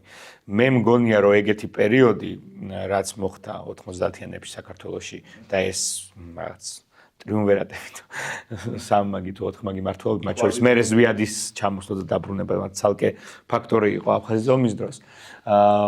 ეს იყო გამოწვეული ზუსტად აბსოლუტურად მართალი ხარ საბჭოთა კავშირის გავლენით და იმით რაც მოახერხა თუნდაც მეორე მსოფლიო ომისგან განსხვავებით პატრიოტიზმის ცნება და ქართული ზოგად იდენტობის ცნება დაანგრიეს და იმის მერე როცა საბჭოთა კავშირი დაინგრა ჩვენ ავად თუ კარგად რაღაც სახელმწიფო ავაშენეთ მერე ქონდა ესეთი პერიოდი ქართულ ოცნებამდე, ზუსტად იგივე ნარატივებზე დაარყა ქართულმა ოცნებამ და ზუსტად იგივე ხდება ეხლა მათ შორის ჩვენი ჭამაც, შიგნით თუ ასე შემდეგ და ხიდების დაწვაც ადამიანებს შორის უნდობლობის გაჩენაც, ეხლა რა ბრძოლაშიც ვართ პირადად ჩვენ, ხო, ყველანი ამას ქუჩაში დავარქმევთ თუ ორგანიზაციულად თუ რაღაც ჯგუფების კუთხით, ზუსტად ეს ხდება და ეს არის აბსოლუტურად რუსული და საბჭოური სცენარი, რომელიც შინაარსობრივად ისახავს აზრად იმას, რომ ერთმანეთში გაჩნდა განხეთქილებები, რომელიც შენ შემიძლია ნებისმიერ ავტოკრატიის მთელი მიზანი ეგ არის, რომ შენ ვერ გაერთიანას იდეის გარშემო და შენ რაღაცა სისულელებზე გადაიტანო გონება, რომ აი ეს არის ხა მთავარი და ამაზე ფიქრობ ხო, აი თუ რომ ბოდიში მაგრამ რომ აქ ვაპიდარასებ, აი გარემთ ის კი არა რომ შია. აი ეს არის მთავარი აი ეს მოგვარდეთ. ანუ ეს არის ხო რაღაც რეალური კასპში რომ გეი კლუბი არ გაიხსნა. რეალური პრობლემების მაგრამ ვისაუბროთ აბსოლუტურად რაღაცა არაადეკვატურ არაადეკვატურობა ალბათ შენ დამეთანხმები არის ერთ-ერთი მიზეზი რის გამოც სახელმწიფოები ნადგურდებიან ხოლმე იმიტომ რომ ადეკვატურად არ პასუხობენ არსებულ გამოწვევებს და თუ კი ერი არაადეკვატურად შეხვდება იმ გამოწვევებს რაც გვაქვს და ვისაუბრებთ რაღაც არ ვიცი, 1000 ხარისხოვან შეიძლება პრობლემაზე ვიღაცისთვის მართლა და წინ წინ რაც გვიდევს, მე ამას მოყვება ხოლმე სამწუხარო შედეგები, მაგრამ არა უშავს ყველაფერი, მაინც მაგრად იქნება, იმიტომ რომ რაც არ უნდა იყოს, არავინ არ აპირებს ამ ქვეყანაში რომ გაჩერდეს დარწმუნებული ვარ, ეხლა მაინც სხვა სიტუაციაში ვართ, უფრო მეტი გამოცდილებაც გვაქვს ვიდრე 90-იანებში მათ შორის და მეორე ხე თუ შევხედოთ საიდან ამოვედით მედიანად უკვე ეხლა საქართველოს აქამდე რომ მოაღწია აი ამ დონეზეც კი ეს მაგარი მიღწევა არის და ჩემთვის ჩემთვის ხშირად როცა ვფიქრობ ხოლმე იგივე თქო ბულგარეთ ესეთი არ გაუვლია რა მაგრამ ევროკავშირშიც არის და ვერ ვიტყვით რომ ქართველებზე უკეთ ცხოვრობენ ჩვენზე. კაი, უკეთეს იქნება, მაგრამ არა იმ ტერიტორიას არსებობს სახელმწიფოზე, რომელზეც მეტი პერსპექტივა აქვს, ხო? და ამ დროს ჩვენ ქართველებმა ეხლა მე არ ვარ რაღაცა ურაპატრიოტი და რაღაცა, მაგრამ ხო რაღაცნაირად გონია რომ ქართველებს რაღაც მიზანი რომ აქვს, რომ შეიძლება ეხლა საკამათო მიზანი არ ხო ეხლა ევროპასთან ერთად კი ბატონო მესმის მაგრამ ეს ევროპა ხო ის ავტომატურად არ არის. ხო, გადარჩენის გზა, არამედ ეს არის გაძლევს უფლებას რომ შეგვიძლია გამოიყენო და თუ არ იქნები როგორც რუმინეთი, თუ არ გამოიყენებ, ხო? ხო, მე მაინც გონია რომ აი ეს თუნდაც ეს გამარტივებული მიზანიც კი რეალურად გვაძლევს იმ რაღაცას რომ ვიაროთ რაღაცის, იმიტომ რომ სახელმწიფოს სჭირდება მიზანი ყოველთვის, ხო? ანუ სჭირდება რაღაც მიზანი. თუ რატომაც უნდა არსებოთ, ხო? თქვა რუსეთის მიზანი არის რომ გაფართოვდეს და ძველი იმპერია აღადგინოს. ამერიკას მიზანი არის შეიძლება რომ არ ვიცი დემოკრატია ბჭყალებში განავრცოს და ამით არ ვიცი ეთაბომბოს ის ერაყი რა. ან თქვა არ ვიცი გერმანიის არ უფლებები. ანუ რაღაცა ეს მიზანი უნდა ქონდეს და რაც უნდა ავტოკრატიას. არც რომ ეს მიზანი მოგიკლას, რომ მიზანი არ ქონდეს და გითხრას რომ პროსტა იცხოვრე რა. არავინ არ ხარ არაფერი არ შეგიძლია.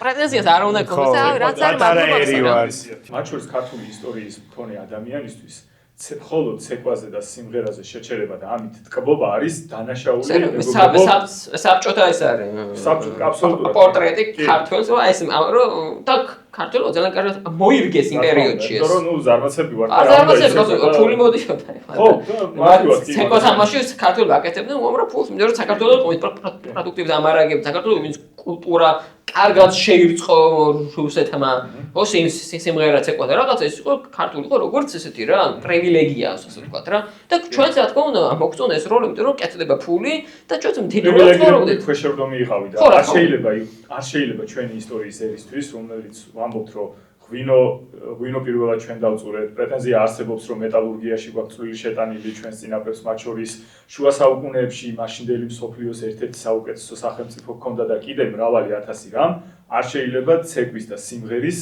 ამარად შევჩეთ როცა საუბარი ჩვენ შეგვიძლია წვლილი შევიტანოთ მსოფლიოს ცხოვრებაში და არა მხოლოდ რაღაცა რეგიონში მაინც სოფლიოში არ მივხვდეთ რეგიონში მე დარწმუნებული ვარ სოფლიოში მაგრამ ჯერ ამოცანა არის რეგიონში კი ბატონო და ამისთვის არ არის საკმარისი რომ ტურისტებს უხაროდეთ და რაღაცა მოსწონდეთ აი რა მაგრად ცეკვავენ და მღერიან ქართველები რა ეს არ არის ის რაც ჩვენ შეგვეფერება მაგრამ ვერით დაცეკვავთ იმიტომ რომ გვაქვს აი ესეთი გამოცდილება და უნდა დაუბრუნდეთ იმას რაც ვიყავთ დაუბრუნდეთ გაგრაში 29 სექტემბერს თუ 28 ზუსტად რიცხვი არ მახსოვს ხდება ეს სტადიონზე შეკრება აქ გვეუბნებიან რომ ყველაფერი კარგად არის მშვენივრად არის ამ დროს კი ხდება ის რაც ხდება რომ არ გვაქვს იარაღი არ გვაქვს არაფერი ფაქტობრივად არის ქაოსი, არის წამალი, ის ალკოჰოლი, არის ყველაფერი, რაც არ უნდა იყოს, ანუ ყველა ეს კრიტერიუმი არ უნდა იყოს. ქართულ ყველაფერი დავაკმაყოფილეთ. ხო და ყველაფერი არის შიგნით, არავინ არაფერს მზად არ არის, პარალელურად ვიცით რომ რაღაცა იგეგმება მინიმუმ ამის რაღაც წყაროები გვაქვს რომ რაღაცა იგეგმება, მაგრამ ამას ამისთვის არავის არ ძალია, თბილისში არჩევნებია და 1 ოქტომბერს იწყება შემოსვლა ამ ყველა პოზიციიდან რომელიც გქონდა დამაგრებული, რატომღაც ის პოზიციები უკან წამოსვლები ვართ, ეგეც არ ვიცით რა ხდება. სავარაუდოდ ილო ხა თბილისის პოლიტიკური ცენტრი ხდება რომ რუსული გავლენა არის ძალიან მაღალი და რუსები შეფარულად ალბათ გვეუბნებოდნენ რომ არ გინდათ ქართველებო იყავით სადაც ხართ. ალბათ ეს სცენარი იქნებოდა. ხო და რაც ახლა ადგილზე ცოტა ისე ჩანს, მაგრამ პოლიტიკურად ეს იქნებოდა რა, რომ აი თქვა მარტში რატო არ გავდივართ კონცერტებზე. რავი, აქამდე რუსული ფაქტორი იყო, მე აქ რა არ გამქრალა ხო და ალბათ შევარდნაძე მიხვდა რომ თუ შე კონცერტებზე თუ გადახვალ ძალიან თუ დღეს ჩავარდ, იმიტომ რომ იქ ჩვენ უკვე გადავიკვეთებით რუსულ ინტერესთან. რომელიც არ დაუშვებს რომ ჩვენ ეშერის მაღლები დავიკავოთ. და ალბათ იქაც იგივე ხდებოდა ახლა რა. იმიტომ მოდიოდა რომ ეს სექტემბრის ის უნდა ეთადებულიყო და კი ბატონო შეიძლება სტრატეგიულად გვინდა წინ წასვლა, მაგრამ ხო ფრთხილად რა. ან ძალიან ძვირფასი ტერიტორია უნდა ავიღოთ რომ ღირდეს, ან არ უნდა ავიღოთ რომ რუსებთან მარტივად მოვგვარდეთ. ჩემი ახლა ეს არის ჩემი აბსოლუტურად ჩემი თეორია არის. ახლა ამაზე მე არაფერი წყარო არ შემიძლია. სამწუხაროდ წყაროებით ნაკლებად გაგრეს შესაძლებლობა ხდება რომ 1 ოქტომბერს იწყება შეტევა, 1 ოქტომბერს იღებენ ქალაქს და იწყება ალბათ ყველაზე მძიმე გენოციდი ხო, რაც და აფხაზეთის გენოციდის ნაწილის, 400 რამდენი პირველი არის სადაც ეთნიკური წმენდა ხდება ხო. მანამდე იყო სოფლები, რომელსაც ევაკუაცია მოხდა საერთო იმითი და თან ისე რა არის საინტერესო, რომ აქ აგრამდეც ჩვენ ტყვეებს ნორმალურად ექცევია, მაგრამ ჩვენების ნორმალურად ექცევია, ან თუ ნახოთ ვიდეოებს, იქ არის ტყვეების მაგასუს ვიდეოები არის და ყველა ჩვენები ამბობენ, რომ კი, კარგად ექცევდნენ, გვაჭმევდნენ, გვასწავდნენ და არ იყო ეს რაღაცა რა, ანუ აი ურთიერთმტრობა არ იყო ესეთი რა, იმიტომ რომ ხა ბევრი აფხაზი მეომარს, ნუ ვინც აფხაზი იყო და არ ახლა ჩამოსული და ბევრი ქართველიც ადგილობრივი ასე თუ ისე ერთად იცნობდა, ერთად მსახურობდა შეიძლება და ასე თქვა საერთო წრე ვიყავით რა მაინც რა. მაგრამ აი გაგრამ და პირველ რიგში გაგრაში თავარი დამრტყმელი ძალა ეს აფხაზები არ იყვნენ, იყვნენ ჩეჩენები. ასე თქვა ერთი რუსი გენერალი იხსენებდა გვარი არ მახსოვს რომელიც ადგილზე იმაშვებოდა რა, მეთვალყურებას უწევდა უკვე რა. ესეთ რამე წერს რომ გაუგებარი მესისასტიკე იყო, ანუ ვერ ხვდებოდიო, რატო იყო ეს სასტიკეო, ანუ რატო ხოცავდნენ ეს ამ მშვიდობ მოსახლეობას, იმიტომ რომ ანუ ხო ხვდები რაც გეუბნ, ანუ თქვა ავით მეორე მსოფლიო ომის დროს, როცა თქვა საბჭოთა ჯარისკაცი შედის ბერლინში, გასაგები არ რატომ აკეთებს, იმიტომ რომ მას აქვს შურიზებს წყურვილი საშინელი და აქ გაუგებარი არისო, რა დაუშავა ხალხს. ანუ არაფერი ესეთი არ მომხდარა რაც. ახო ანუ არ ხდება ესეთი, აი მე როგორც გან ვიტყვებ ვიდეოებს რა ვიტყვები ამბობენ რომ აფხაზები ტყვეობაში ვიყავით კარგად.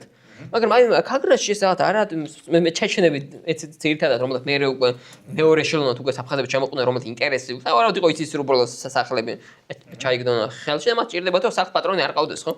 ხო და ეს ხდება ეს უბედურება რომელიც ძალიან ართულებს უკვე ყველაფერს რა იმიტომ რომ ეს არის პირველად ჩვენები ხვდებიან აქ აგრეთ დაცემის შემდგომ რომ ეს არ არის თამაში იმიტომ რომ აქამდე ჩვენ უყურებთ უკვე თამაშს რომ აი რაღაცა ბრძოლები არის როგორც ცხინვალში იყო მაგალითად რა ნუ რაღაცა ადგილზე ლოკალური რაღაცა მოხდა არ გადაიქმნება სრულ მასშტაბში მაგრამ აღმოჩნდა რომ კი გარდაიქმნა და აღმოჩნდა რომ სახელმწიფო არანაირად არ არის მზად ამისთვის და აღმოჩნდა რომ კი რა ნუ ახლა მე ისე მესამეჯერ განმეორდებ და მეოთხეჯერ რომ თუ შენ ომს აწარმოებ მაშინ უნდა იყოს სახელმწიფო შენ როცა 14 აგვისტოს შეკავდა კი ჯარი და ვერ გაითვალისწინე ვერაფერი სხვა აქ არის იმისა რომ იდეალურად იქნებოდა სცენარი ეს არის არ ვიცი ანუ თანაშაული არის ჩვეულებრივ რაც შევარდნაძემ სახელმწიფო საბჭომ გააკეთა 14 აგვისტოს როცა მათ ისიც კი არ გაიფიქრეს რომ რა მოხდება თუ აფხაზები ისვრიან ანუ რა ვიცი გეგმა რო იწერება ხომ ყველა ისე რა იმისი არ იყოს იმას რო უტევდნენ ეს შენობა თული დასაფიქრებელი იყო ხო ალბათ იმის შესახებ რომ ისვრიან თუ არა აფხაზები თქვა და მაგაზე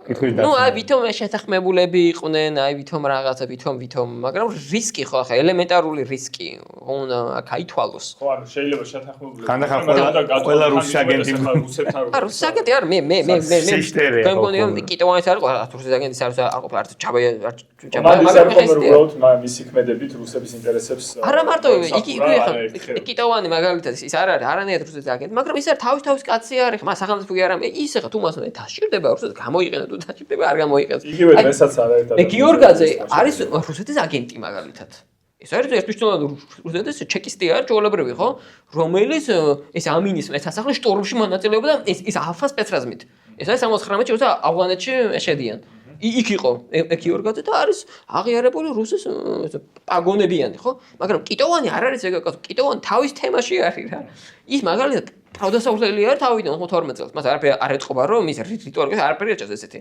მაგრამ მე 93-ში უკვე ძალაუფლებას კარგავს მე ხვდება რომ ეხა ამასაც შევწირო ეხა თავი ეხა ჯობი აგერ შევარდნაძე რომ დაუპირისპირდი აგერ რუსებთან დავალაგო რაღაცა მე ჯაბაც იგივე არის ჩაბაცა 92 წელს კი ის სამოქალაქო ომს თბილისში როცა იგებს სამოქალაქო ის რა თქმა უნდა რუსული მხარდაჭერილი იყო რა და ის და ზოგადად თბილისის გადაწყებას რა თქმა უნდა არის აბსოლუტურად რუსული ინტერესის გაგრძელება, აბსოლუტურად რუსების მიერ შექმნილი არის ეს ყველაფერი. მაგრამ ეს იმას არ ნიშნავს, ის აგენტი არის. ის ნიშნავს, მან ვარ გამოიყენა ესა და შემდგომ ძალიან კარგად ჩანს ესა, რომ ჩვენებში არ გულისხმობ ხა იმას გულისხმობ. ხო, ვინც თბილისში თქვა ცენტრს წარმოადგენდა. მე ძალიან კარგად ჩანს ეს არც ესეთში მაშინ არაპირებდა და რუსული ბაზებს არაპირებდა. და საკუთარ იმაში არიან რაღაცა. სხვა სამყაროში არიან ესე მგონია. მართლა შეერავთ რომ ეხა როიც ამერიკა მოვა და დაგვილაგებს. ამ დროს ამერიკამ და ზოგადად დასავლეთ საერთოდ ინტერესიც კი არ ქონდა. არა, აი რუკაზეც არის შოდან სადღაც იყო რაღაცა ტერიტორია, სადაც ვიღაცები ერთმანეთთან ბრძოლობენ და თან ყველა ერთმანეთს ებრძვის. თუ თქვენ კავკასიაში ჩაიხეთ 4-4, ყველა ერთმანეთს ებრძვის. და არის თავის ტკივილი და აი რატომ უნდა იტკინოს თავი გერმანიას არის დემოკრატია ბორის ელცინი რომ აქ დემოკრატიას დაალაგებს რა აი ეს არის და მე ეს ძალიან კარგად ჩვენ შევარდეთ ინტერვიუს 94 წელს და ჯერ კიდევ ცხელ ანუ აფხაზეთში დაკარგული არის ცხელ გულზე რო საუბრობს მაგას ეს უბრალოდ რომ აი მე მეგონაო რომ აი ახალი ლენდლიზი იქნებოდაო და მე თქვენზეო მე კი მადლობელი ვარ მე კი მადლობელი ვარ რომ ხმაიტარ დახმარო გამოაგზავნეთო მაგრამ რა ვიცი და მეტის მოლოდინი მოდა რომ ვანგრევდი მე საერთოდ კავშირს ხო ესე თქვა ცოტა გადავუხვიე მაგრამ ხო ეს აუცილებლად უნდა ითქვას ხოლმე იმიტომ რომ მე არ მიყვარს ხოლმე და ისტორია განიხილავენ როგორც აი აპრიორი მოცემულა არა ეს არის მოძრავი არის ყველაფერი ყველა ინტერესები არის ხა ეს ინტერესებს ხან ერთმანეთს ერწყმის ხან პირიქით ხან მაქობალია და კიტოვანი და ჩაბა ერთიანდებიან ტამიშის ეთეცადეთ რომ მაგრამ ეს არ ნიშნავს ის მეგობრები არიან ხო იმიტომ რომ ორ დღეში ისე უნტრები არიან ანუ ეს არ არის მყარი არაფერი არ არის რა ანუ ეს არ არის მყარი აქ არაფერი ეს არის აბსოლუტურად ფლუიდური რა სიტყვა არის როგორ თქვა რა ხო რა სადაც მოქნილი ხო ანუ ეს ეს არის თქო ისტორიაში რომ ეს არ არის ყველაფერი წინასა დაგეგმილი და მით უმეტეს 90-იანი წლები არის. ეგ სერიოზული პრობლემაა ჩვენთან განსაკუთრებით იმიტომ რომ ყოველთვის ადამიანებს გონიათ რატომღაც რომ აი ყველა მოვლენა არის წინასა დაგეგმილი და ვიღაც ამის უკან დგას და ვიღაც ამ გეგმის მიხედვით ის ყველაფერი რაც შეუძლია მეგატვინი დგას რომ ეს მართავ ბიზნეს მეგატვინი და ყველაფერი ქათვალა არაფერი არ გაუთვლი ამგან უბრალოდ ჩვენი ოპოზიციური სპექტრი მაგაზე უფრო უარესია. კი უბრალოდ ამასთან მათ შორის ის არის კარგი რომ უბრალოდ რაც ხდება იმ კონკრეტულ მომენტში იმაზე კარგი რეაგირების უნარი აქვს ტაქტიკური თვალსაზრისით ახლა ვერ ვიტყვი რომ სტრატეგიულად მართლა სტრატეგიულად უბრალოდ აქამდე ჩემი აზრით რა ბევრ რამეში გავაკეთე ეს ძლიერი არის ძალაუფლებაში არის და რა თქმა უნდა მას შეცდომით უფრო მეტი უფლება აქვს და ამავდროულად უფრო მეტი რეზერვი აქვს და ჩვენ არ გვაქვს არც შეცდომის უფლება და რეზერვიც არ გვაქვს ძალიან ბევრი თუმცა ეგ არის რა არც აფხაზეთის მოვლენები არც ერთი მოვლენა არ არის ხოლმე ესე რაღაცა წინას გაწერილი ერთი ბევრი ინტერესი მოქმედებს ყველა მოვლენაში, სადაც რომელი გადაწონის იმის მიხედვით თუ რა მოვლენა შეუწყობს ხელს, რომელიც ასევე როგორც იტყვი ან ივენტს ხო, ანუ შემთხვევითობა და შემთხვევა არის, ამას წინასწარ ვერავინ ვერ გაიგებს. თუმცა ნუ ხო მოკლედ რაღაცა მეტნაკლები მიმდინარეობა კი აქვს, მაგრამ არის. კაი, მე გაგრაში რო დავბრუნდეთ რა, ეს საინტერესო ის არის. ის მეც ცოტა მოყევი რაც აპირებდი უბრალოდ გენოცის ნაწილი არის ძალიან მძიმე არ ვიცი ხა ამაზე გვინდა საუბარი არ გვინდა უბრალოდ მათ შორის ბევრი რამე მოკლედ რაც მოხდა გაგრაში და რაც ჩვენ არ ვიცი რამდენი იცის ფარსაზოგადად მე ხშირად არ მომისმენია რა ეს რაღაცები იმდენ მძიმე იყო მდგომარეობა მოკლედ ბიძაჩემი რო დაიღუპა და გავიგეთო დაიღუპა მეორე ბებია მე ანუ ბიძაჩემის დედა არა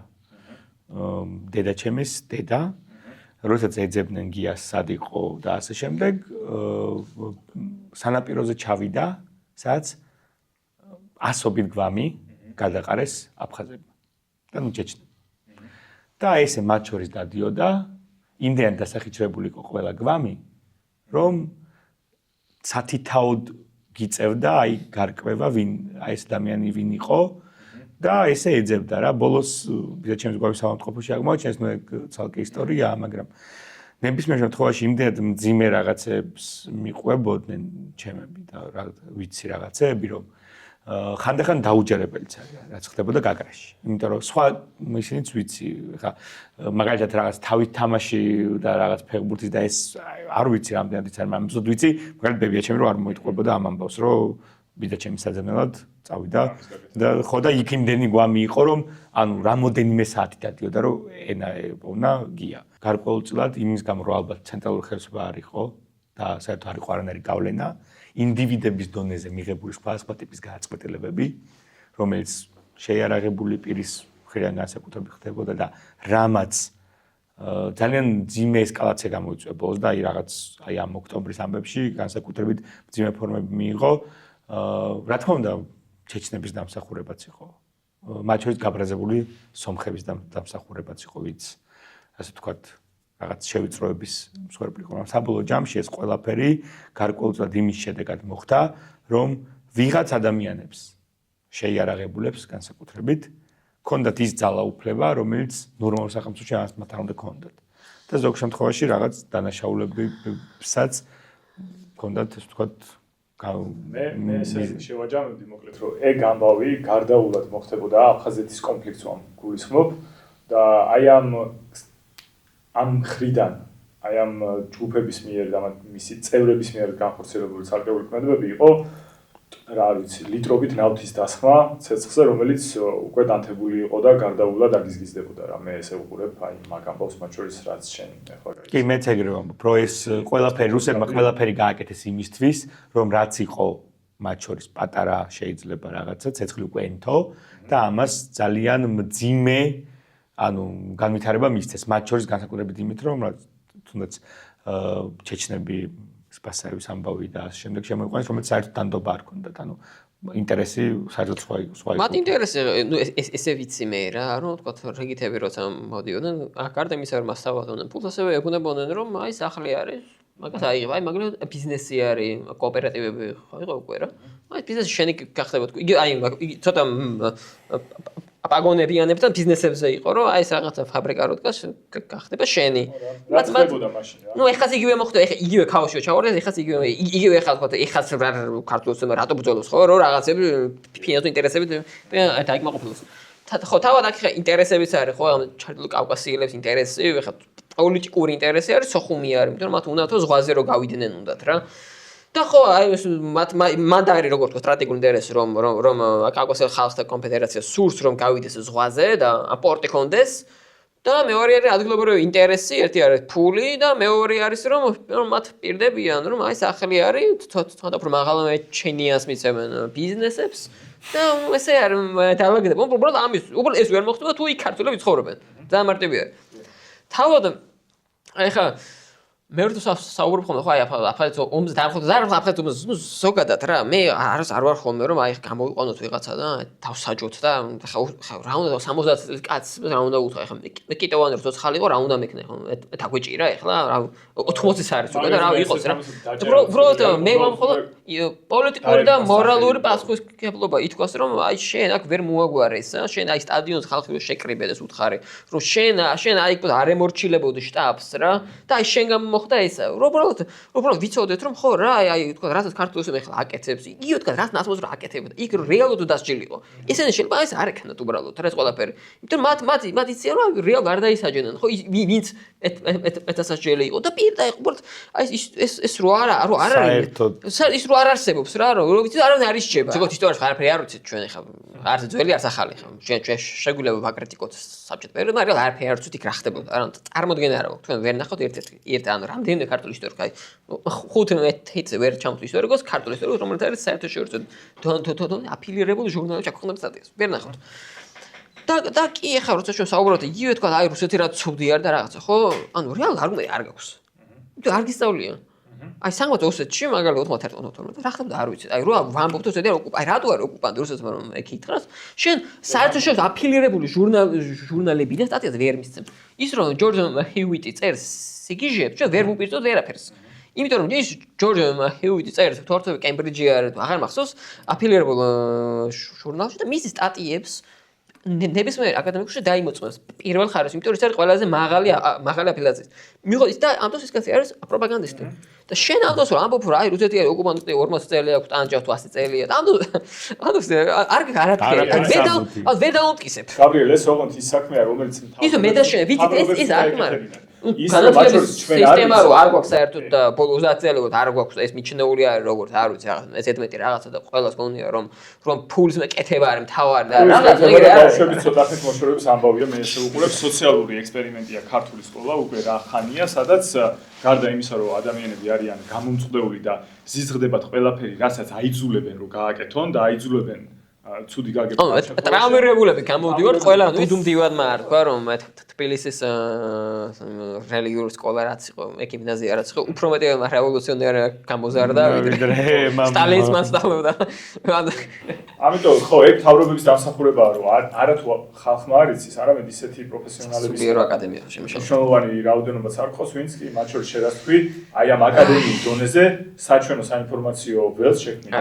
მე რაც ვაკეთებ ეს ამას უცხოელი ამას ვერ გამოიყენებს იმიტომ რომ მე როდის გამოვიყენო მე უნივერსიტეტ ხელოვნებაში სახელმწიფო ხელოვნებაში შემიწყოს მე უნდა მქონდეს უფრო მეტი დრო ამ ყველაფერს მუშაობს ისე თქვენს რომ ჩვენ ანუ ჩვენი სამსახური უნდა არის რეალურად და ჩვენ ეს და ჩვენ ეს არის საით ჯობი იმიტომ რომ ამით ვერ ვიცხოვრებ მე ხა რა არ ვიტყვი რაღაცებზე მუშაობ აი დარჩი მოდი მეცნიერებაში ამაშია პრობლემა რომ ამ ქვეყანაში ყველაფერი რაც მნიშვნელოვანი საით ჯობად უნდა აკეთო თუ ჩვენ უნდა იყო მაგის დაინტერესებული არავის რეალური ინტერესით არ ჩვენი ისტორიის სკოლების არც მეცნიერების ხო საერთოდ ანუ მეცნიერება რითი განსხვავდება მაგალითად ჩემი აზრით განათლებისგან მაგალითად საშუალო და საუნივერსიტეტო ხო მეცნიერება შეუძლებელია იყოს სახელმწიფოს გარშემო კერძო სექტორს მეცნიერებას ვერასდროს ვერ მიანდო. იმიტომ რომ მეცნიერება მოგებაში ვერ გაგიყვანს. ხო, ვერ არასებობს აგებაზე ორიენტირებული რა. ხო, მესმის რომ ფული არ გვაქვს, მაგრამ ჩვენთან მეცნიერება და სხვა რაღაცები რისთვის გამოიყენება კორუფციისთვის.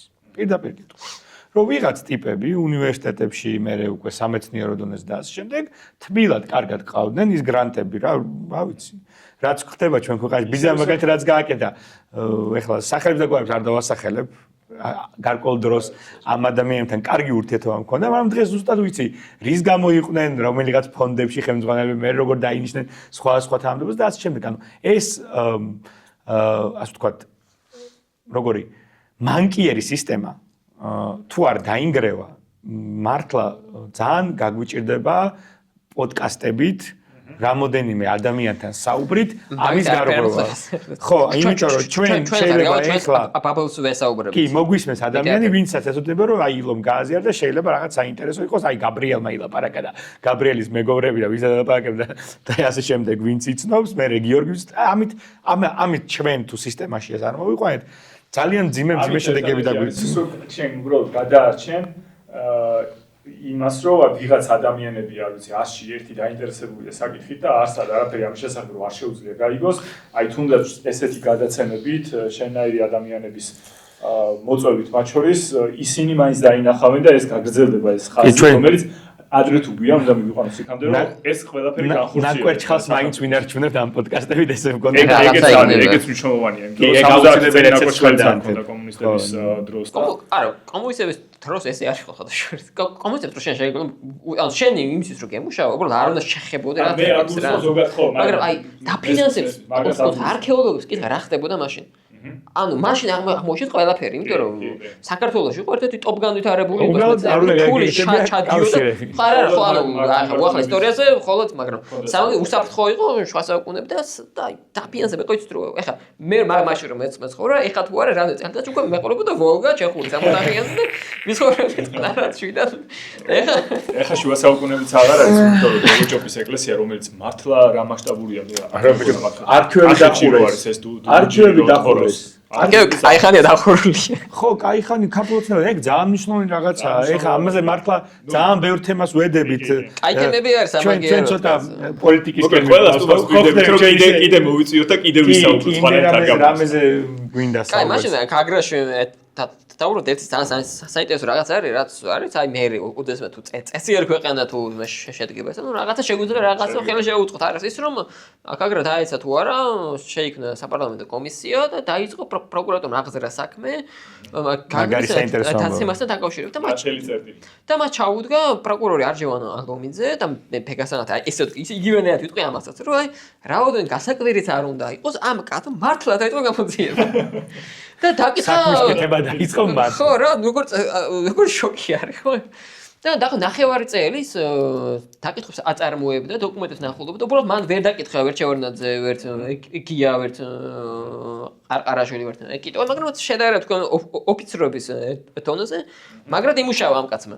მაგრამ მე როგორც ეს კაცი ამბობს, ისეთი ყვალები ჩანდაო, ისეთი ინტერესები აღმოვაჩინეო, რომ არა, მიხდიო, რომ ეს ტოპიკი იყო უკვე. და მაშინ ეჩახსეს ეს კაცი, მის ადგილზე დანიშნეს სხვა, არ მახსოვს ხა გვარი. რომელმაც საპარლამენტო კომისია რომელმაც დაასკვნა რომ არაფერი ამ თემიდან არ გამომდინარე. მაგრამ მე უკვე სოხუმის რო დაეცა, იგივე გამოძიება წავიდა, თუ რატო დაეცა სოხუმი. და ხოლო მე უკვე პატარა ხანში ბარ მთლიანი საქმე გააკეთეს, რატო წავაგეთ აფხაზეთში ომი. ეს არის უკვე ჩვენს სახელმწიფოს სწორი მიდგომა რომ სახელმწიფო ომს რო აგებს, იმან უნდა მაგალითად იგივე მოგებულ ომზეც. მან უნდა გაიგიაზო რა შეშალა და რა არა. და ეს ორივე საქმე მან უნდა გააერთიანეს და ჩაიხურა. თავად აი სოხუმი ეხა ესე გამახსენო არაფერს ესე ვთქვა. ეს თქვა და არაფერს არ გვაძლევს ხომ საუბარში, უბრალოდ გამახსენდა რომ ერთ-ერთი ჯარისკაცი რომელიც ჩავწერე, შემდეგ ამოვაჩინე აი მაგ დაკითხების წიაში, რომ დაკითხული იყო სოხუმის დაცემაზე. უბრალოდ მაშინ მე არ ვიცოდი რომ დამკეთებდა და ძალიან მკითხავდი როგორ მოხდა იქ პროცესი. და თავად აი მარინაშვილი ოფიციალური ვერსიით გულმა დაარტყა, მაგრამ ესე თქვა მაშინაც ამბობდნენ და ეხაც ძველებმაც ვისაც ესაკმაც მეთქეს რომ ძალიან საეჭვო ვითარებაში მოკვდა, იმიტომ რომ შემდეგ დღეს მიდიოდა დაკითხვაზეო. რა ვიცი ხა რომელთან იმ პროკურორთან რომელიც არა მარინაშვილი რო ჩაეყვანეს კაგრაში რომ ეწესრიგი რომ უნდა დაემყარებდა და რომელიც აკრიტიკებდა ყველაფერს. ვისთან მიდიოდა გამოკითხვაზე იმ პროკურორთან რომელიც მართლა ეძიებდა ხო რომელიც მართლა ეძიებდა. ლომიძესთან მიდიოდა ხო? მაშინ ხო არა 93-ში იყო და 93-ში და მე ეკიკაცი აქ არ დაიცვალა მაშინ. მისი ოჯახი არ ვიცი მაგ რა შეება იდეაში აქ არ ყובה შეიძლება ვეტერანთა საქმეთა დეპარტამენტი უნდა იყოს, მაგრამ მე არ ვიცი და იმიტომ რომ ვეტერანთა საქმეთა დეპარტამენტში ცოტა რუსი არის. ოდესღაც ძალიან კარგად მუშაობდი მაგ თემაში.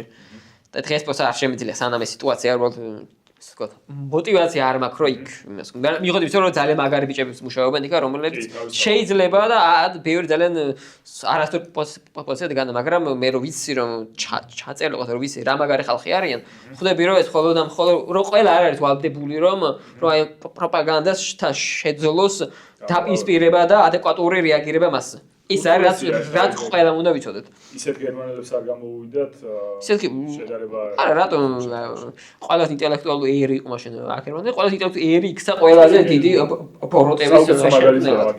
რომ რამდენად ძლიერია პროპაგანდა და რამდენად რთულია, რაც არ უნდა მაგარი იყო მასთან დაპირისპირება. კი ბატონო. მაგრამ ჩვენ გამოგვივა აუცილებლად. ძალიან საინტერესო საუბარი იყო, მე მადლობას გიხდი პირველ რიგში მოსვლისთვის, იმისთვის რომ ამ საქმით ხარ დაინტერესებული და ინახავ ინფორმაციას და ცოდნას ჩვენთვის და კიდე მომავალი თაობისთვის, გისურვებ წარმატებებს ამ საქმეში, მთელი გულით და სულით.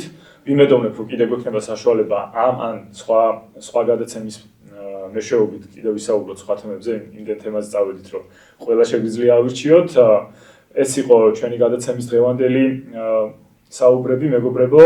მადლობა რომ გვისმინეთ მომავალ შეხვედრამდე და სანამ დავასრულებთ გადაცემას, მინდა რომ თანადგომა გამოუცხადოთ ყველა სინდისის პატიმარს, მათ შორის ეხლაც, როცა ეს გადაცემა იწერება, კიდევ ხდება ადამიანების დაკავება, ხშირ შემთხვევაში ისეთი ფორმებით, რომელიც მხოლოდ დაკავების ფორმა მიანიშნებს იმაზე, თუ რამდენად არასამართლიანი არის ყველაზე რბილად რო ვთქვათ ამ ადამიანების მიმართ მიდგომა, მაგრამ მე ვიცი რომ გულწრფელი და სამართლიანი წინააღმდეგობა აუცილებლად გაიმარჯვებს.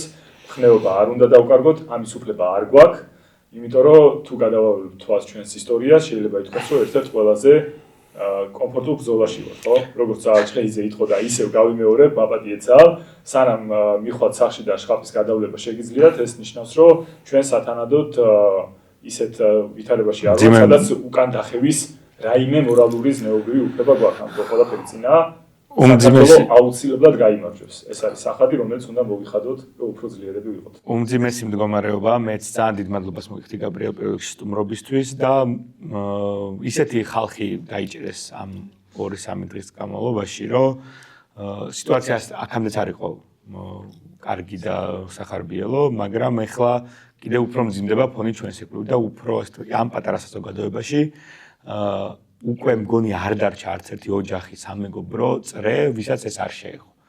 იას დაპატიმრება, რა ვიცი, ბატონი გოგას დაპატიმრება, რომლებიც ერთი კრეატიულ ინდუსტრიაში, მეორე სამედიცინო სფეროში და კი სხვა მრავალი მედაწმობა, მე ვიზეც არ მაქვს ინფორმაცია და ვისაც მე არ ვიცნობდი. პირადად ისეთი ადამიანების დაკავებაზე გადავიდა და აქამდე ძალიან მაგარი ადამიანები ყავთ თავისუფლების მებრძოლი და ასე შემდეგ, მაგრამ ეხლა უკვე ის მასშტაბები მიიღო, რომ მე მგონია ყველა ოჯახს და ყველა სამეგობრო წრეს და რავი პროფესიულ წრეს შეეხო უკვე ყველაფერი დაფარდა, გადაფარდა და მე მართლა მინდა გითხრათ, არ ვიცი, ამ პოდკასტ თქვენ ვერ ნახავთ სამწუხაროდ, ეხლა მით უმეტეს მგონია რომ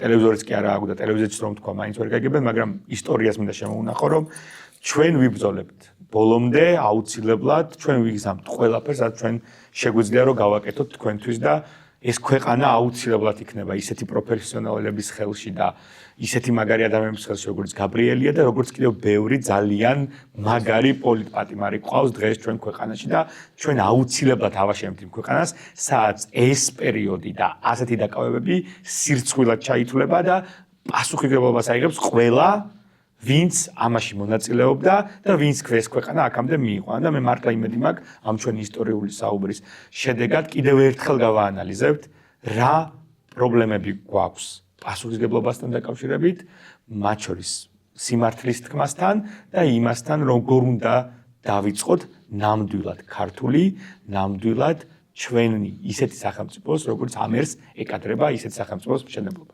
ძალიან დიდი მადლობა. პირველ რიგში მადლობა მოწვევისთვის და როგორც თათაწყეში ვთქვი, დობის გამოცხადებისთვის და მადლობა ასევე ასეთი კარგი სიტყვებისთვის, მაგრამ ხშირად არ და ხანდახან ეს კარგი სიტყვები ცოტა იმას მეშვება ხოლმე, ცოტა.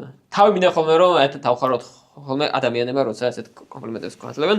ხო, პირველ რიგში ასევე სოლიდ დავრობა მინდა გამოვცხადო ყველა პოლიტპატიმარს და მე მაინც გონია რომ იმისთვის რომ კარგად გავიგოთ ხოლმე რა ხდება ქვეყანაში, ჩვენ აი ამ მათი ოცნების ესე თქვა და ქმედებების რაციონალიზაციას უნდა მოახდინოთ ხოლმე და უნდა ახსნათ ხოლმე. რა ხო რატომ სჭირდებათ? ეხლა რომ აი 100-კაცამდე ავიდა და ავიდა რამდენიმე დღეში და პირველ რიგში ჩვენ უნდა წავიკითხოთ ეს ლიტერატურა, რომელიც ხსნის თანამედროვე ავტოკრატიები და რა არის ტერორი, როგორ ხდება.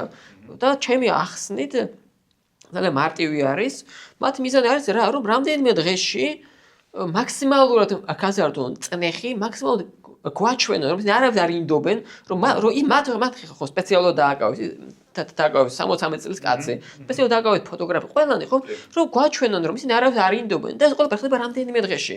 იმისთვის რომ ჩვენ დავიჯეროთ, რომ აზრი არ აქვს არაფერს, რომ ჩვენ მაქსიმალურად წნეხში მოგვაქცინოთ, რომ მაქსიმალურად იმედით ჩაგვიკლან და ამიტომ აჩვენონ, რომ ისინი აკონტროლებენ ყველაფერს.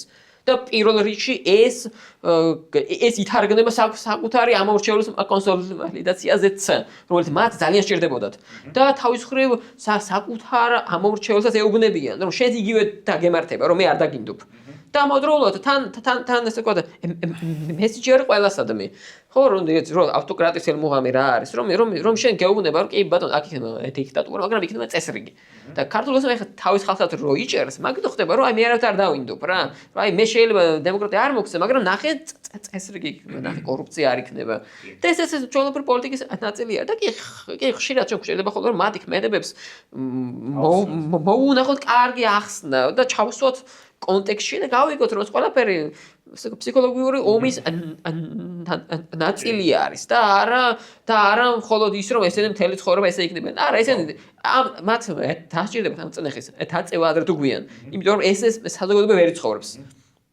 აქედან გამომდინარე კი სოლიდარობა ყველა დაკავებულს და არ ვიცი. უნდა გჯეროდეს რომ გავიმარჯვეთ და მიუხედავად იმისა რომ ასეთი მძიმე დღეები შეიძლება გქონდეს, ჩვენ და გავაგრძელოთ ბრძოლა. დიდი მადლობა კიდევ ერთხელ. აუცილებლად მგონია რომ შევხვდებით მომავალში და მინდა ვისურვო რომ შემდეგი ჩვენ შეხვედრა პოლიტპატიმრების გარეშე იყოს ჩვენ ქვეყანაში. აბსოლუტურად გეთანხმები გაბრიელ შენს ასნაში და რადგან ესეთი ასნა არსებობს, ამაზე ერთადერთი პასუხი ჩვენ მხრიდან უნდა იყოს ის, რომ ჩვენ არ გავჩერდებით და შიშს არ დავექვემდებარებით მეგობრებო, იმიტომ რომ ჩვენ ვართ ქართველები და ეს არის საქართველო. ასეა, მომავალ შეხვედრამდე მადლობა რომ გვისმინეთ და იმედი მაქვს რომ საინტერესო საუბარი შევთავაზებთ ჩვენს მსმენელს. დიდი მადლობა. შეხვედრამდე.